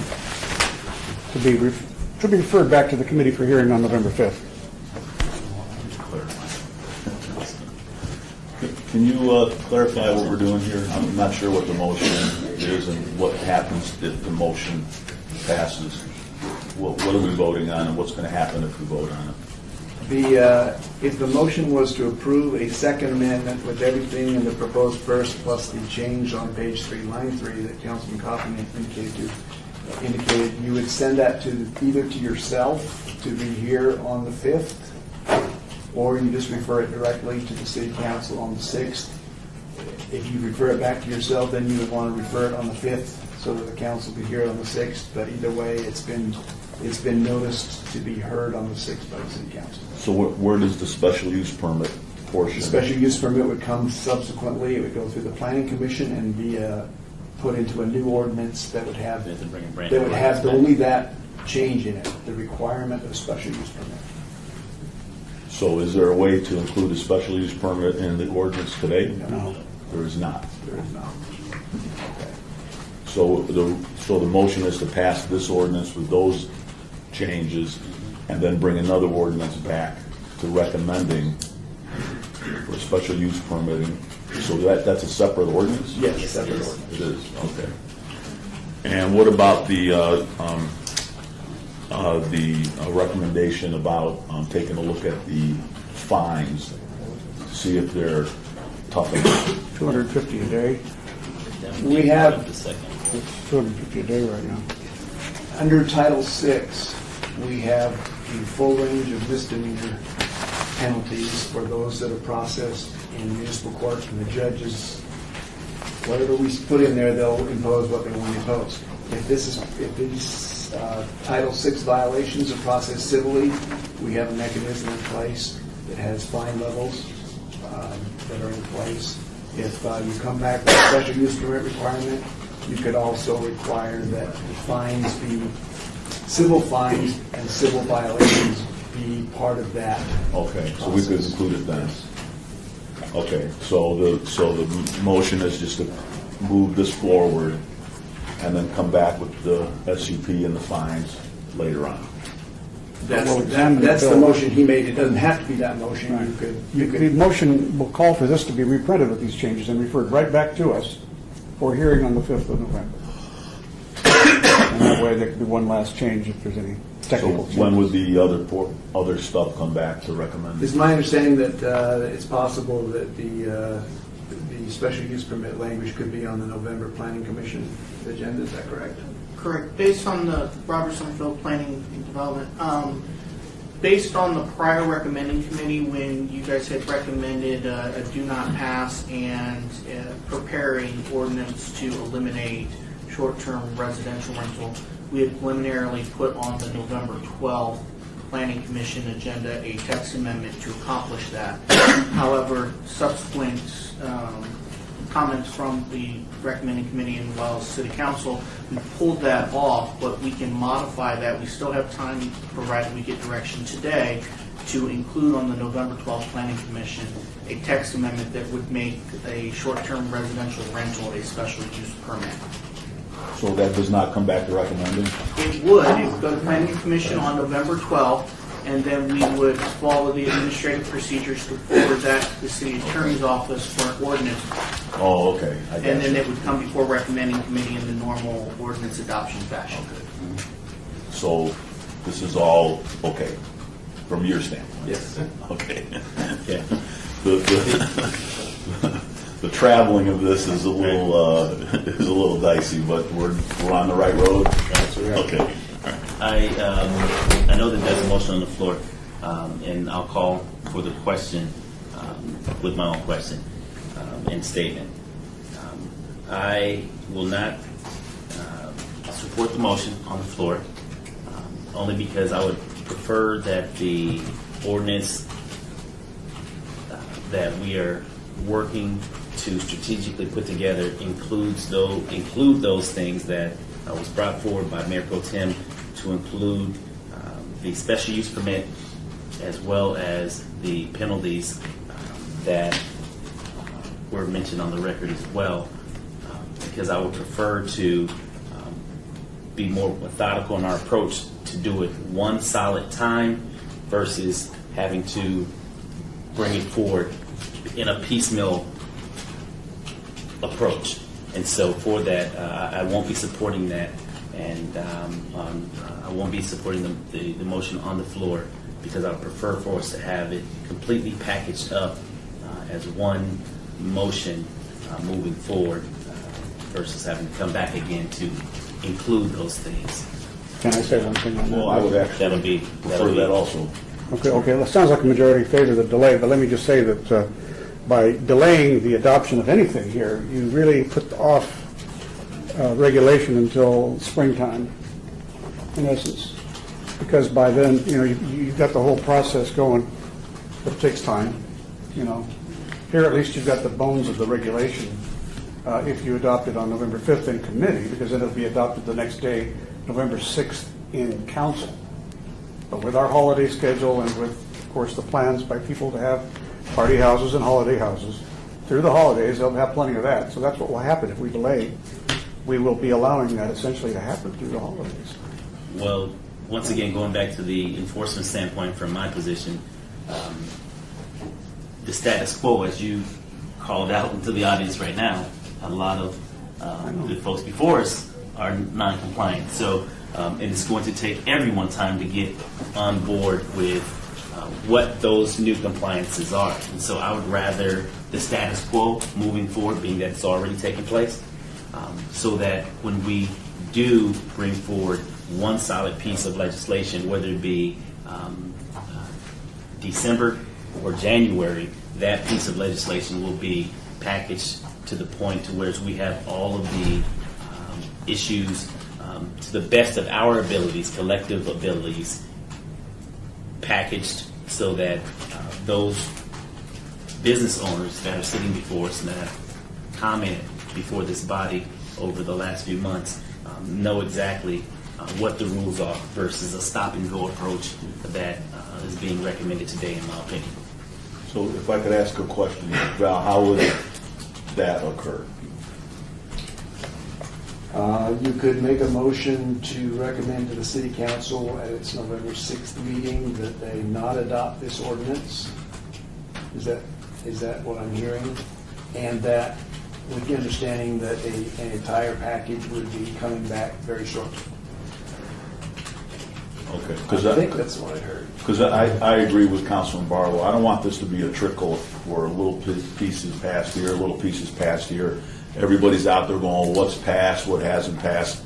We need to put this all together, pass it all at once. They know what's going on. We know what's going on. There's no confusion. The website has everything on it that's supposed to be on it. I think that's the right way to do this. So, Is my motion then? well, No. I was wondering if we need a second. I just wondered if you need a No, second. your motion is still on the floor. Oh, okay. We're just in discussion behind your motions. Right. Gotcha. so with that, I would not be supporting the motion either, because that's not how this thing would happen. It's kind of the procedural stuff to get there. Right. I want to get to the way Councilman. Okay. So the motion, your motion is on the floor. Yeah. So we'll take your motion, being that it's on the floor, and take it to a vote. All in favor of Councilman Coffin's motion, state aye. Yes, because I have promised Councilwoman Tarkanian that I would support it, and because she supports this bill as changed, I will therefore vote yes on Okay. this. And all those opposed, state nay. No. Or it's just, it should be aye, I'm sorry. Oh. The procedure. Aye. Aye. Okay. Now, wait, you called for a vote on passage, so you called for a vote on passage, which was the motion, so you guys have to vote no. Nay. May the record reflect that they voted no. Record reflect, Count Mayor Pro Tem and Ricky Barlow voted no on. See, transparency. We don't always get it right, but we're trying. We're trying. And so the motion the motion is dead. So the motion that I would put on the floor, and Val, you can help me move this motion forward, if you will, is to move forward. My motion would be to move forward to include Bill number 2013-51, to include the special use permit as well as the civil penalties as an amendment to this ordinance before us today. You can't put it in the ordinance, Ricky. If you're going to recommend that the council not adopt the ordinance, it doesn't really matter whether you do the amendment or not. But you're free to do that. You're free to say we considered a second amendment. We're moving along for purposes of processing, but with recommendation that it not be adopted for purposes of coming back with a Wouldn't we have to request That'll be my motion. drafting of a totally new bill that would then include the special use permit? You can say that. It doesn't have to be part of the motion because it's going to happen anyway. So what is the motion? Recommend that the council not adopt this ordinance. Then my motion would be Well, that that the council not adopt this ordinance. That would be my motion. All in favor, say aye. Aye. Aye. All opposed? Nay. Because that is mirror change of the other one. Then there we have it. And just so we're clear, this is not going back to you on November 5th. 5th. It's Correct. only going to City Council on November 6th. So for those of you that want to continue to follow this discussion, it will be at the November 6th City Council meeting, not the November 5th recommending where you are today. So we'll see you at the City I just Council. want to clarify something. Yes. Let me just clarify. So based on that, then you are directed to come up with a new ordinance based on what's in here, plus the discussions that we've had. Correct. And that will, when would that? If the Title 19 piece gets through the Planning Commission successfully, we could probably have an ordinance introduced for the first meeting in December. Okay. Can't we request the drafting of the ordinance today? Sure. Yeah, that's what you can request the drafting of the ordinance today to save time. Otherwise, it's going to really be a long delay. And well, we can do that too. Yeah, that's what we ought to do. Okay, then. I we would failed, like so to- you guys make up. To recommend that the drafting of the ordinance begin as soon as possible. Yes, and I support that, and that would include the proper Beverly posting. Bridges City Clerk, that's what I was going to put on the record, that the soonest that we could have a new bill read for the record would be the first meeting of December, which was December 4th or December 6th, 18th, December 4th. depending my on what the attorney's recommendation. office. We can get it done December 4th. Yeah, because all he's on is adding. He already has it. Mr. Chairman? Yes. If I could say one more thing. We do not plan to do another business impact statement, even though it's a new ordinance, because this is really just the same ordinance as it relates to That's Title correct. VI. The only changes are being made to Title 19, and those do not require the impact statement. Great, very good. Thank you. And thank you also very much. Okay, now we're down to public comment. Anyone from the public wishing to speak on this item may come. Anyone from the public wishing to speak may come forward at this time and share what you wish. Yes.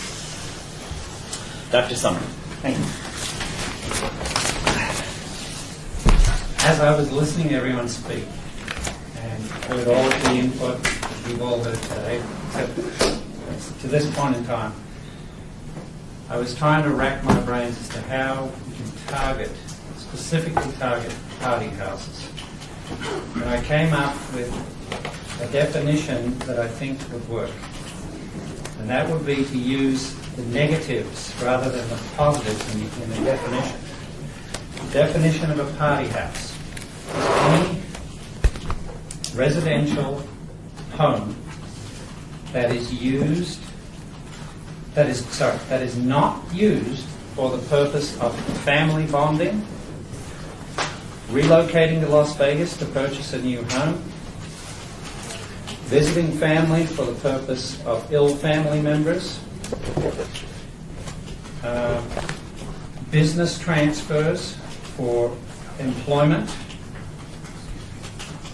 or a simple family gathering for the purposes of a single family vacation. If you define a party house as any gathering that does not involve any of those items, and then specify that it instead involves a gathering designed for bachelorette, bachelor parties, wedding parties, you identify, and something to that effect. Again, I've thought about this just now. I know with all the smart brains we have on the City Council that this could be put together. You would then have a definition of what a party house is, and then you could target that specific entity. Thank you, Dr. Summer. That's why you're the doctor. Thank you. Smart man. Anyone else? Just please come forward. Just please come forward and have a seat. We'll get you one by one. I just want to say, it's a little in-depth thinking sometimes when it comes to enforcement. I note your comment about... State your name for the record, please. Oh, I'm sorry. Robert Rubin. Robert Rubin. Yes. The mention in here about being able to contact the property owner. We have tried that. There's no answer. So that's not a method of enforcement as far as we're concerned, because it doesn't go anywhere. You call them anytime, day or night, about that 616 Campbell. They don't answer. So that's the problem. And code enforcement doesn't work on weekends and nights. We know that our complaint has been acknowledged, and somebody comes out there at noontime and parks across the street from the party house during the week when it's not rented, and they see nothing. So that's not a good method of enforcement. I'm not being critical. I'm just telling you what is, in fact, the problems in this. So this enforcement issue takes a hell of a lot of good thinking as to how we're going to really get a handle on it. You're so right, Mr. Rubin. Thank you. Cheryl Wayne, And I just wanted to add, as far as the licensing thing goes, I think you have a lot of compliant people. It's a very difficult thing. I have called up and nobody had the answers for me. So the thought that it's there, it's not readily available. I license my business. My other businesses are licensed. I have everything in compliant. I'm a long-term landlord. I don't have to license that. I pay my taxes on my revenue. So there's no taxation on a rental property. Just when you go to a short-term rental, it changes. So I would suggest that you look at that as well, because that's a great revenue base for you guys. And I don't think anybody here is trying to avoid taxes or avoid licensing. They want to do it, and it has to make sense for everybody. So that's a really good avenue for the city to raise money to enforce the laws, is to make the licensing process simple and revenue based. Because if you're saying, hey, if you rent out your house for $1 million, we're going to get revenue off that $1 million. It's a good revenue base for you guys, and you're not collecting it because it's very hard to get licensed, let alone file reports and such. So I don't think people are negligent intentionally. It's just not readily available. It's not readily available information. Thank you, Ms. Wayne. Peggy Munson, just 2 issues real quick. When you guys talk about posting that information on the window, being in law enforcement, that is just a neon sign saying this is a vacation rental. And what they do is they watch the homes, and it makes it very hard and difficult for us to keep our homes safe. So I think that it's a good idea for the neighbors. However, I think it needs to be displayed in a different way. Because I know right away, law enforcement, that house is going to get broken into. Well, then you're part of the solution, right? Correct. Help us come up with a I solution. think that's my second one. Okay. How can I get on a committee to help you guys rewrite this when it comes to law enforcement to protect our homes? Well, what I would do is suggest that you take Ms. Delison's card and you communicate with her, being that she's in the forefront of this along with our city attorneys, but she would be your point of contact to help carve and craft that piece of legislation, so that when it does come back before this body, that it's something that everyone could live with moving forward in order to eliminate those bad apples in that bushel that Dr. Summers talked about. Question: how can we just shut them down? I know in Newport they do it. There's a no tolerance ordinance or no tolerance law. How can we as a community put in this to just shut them down? The best thing that I can do is suggest that if you see other communities that have best practices that are not being readily used here in our city and our state, then you bring that forward to make that a part of the package as far as how we can use what's working in other communities that could possibly assist us here. I'll get on that. Thank you. Ms. Munson, thank you. Can I reserve 30 seconds of my time? 30 seconds, Dr. Okay. Summer. 30 seconds, Dr. Summer again. I believe that if you rewrite the ordinance to where all of the decent, honest business owners understand that it truly targets party houses, then you're going to have most of those owners signing up for and registering the license fees, the business fees, and so on, and that's going to generate a lot of city taxes and help the community. I would suggest that you also, Dr. Summer, work with Karen Dellison to help craft that legislation, okay? I will. Thank you all so very much. Yes, ma'am, come forward. Pat Flick, Pat Flick? F-L-I-C-K. Okay. Crystal Properties LLC, who is the management company and who has paid their license only because I basically forced them to. Otherwise, they were unknown. They do not advertise that rental as a party house. They advertise on the internet. Anyone can look up Crystal Properties and Investments LLC. There they are, outside the state, inside the state. They rent it for $1,200 a month. A place card, $1,200 a night. They advertise sleeps 28, 10 bathrooms, 10 bedrooms. It doesn't have that. Their house is built the same year as ours, 1980. Same house plan, except it's 2 stories, ours is 1. It's unrealistic, even advertising, and I know we're not looking into that. But if you put a place card in their window, you're not going to see it. They have 2 gates. They have a buzzer that doesn't work. So if they close the gates, nobody in enforcement's going to see that place card. The only way I get a hold of them, after I try Mr. Pete Anello with this telephone, when I can't get a hold of them, I finally call 311. They're available. They're not there within minutes, but they do come, and they do talk to them. And then the music stops at 10, which is the ordinance now. It's supposed to stop at 10, not at 12 and 4 o'clock in the morning. Thank you. Thank you. Anyone else wishing to speak? Yes, sir. If you had the boom box booming Your at name? you, Your name? Jewel Dixon. Joel Dixon. If you had the boom box booming at you in your bedroom at 4 o'clock in the morning, I don't think you'd be too happy. Well, it all depends on who I'm with, Mr. Dixon. I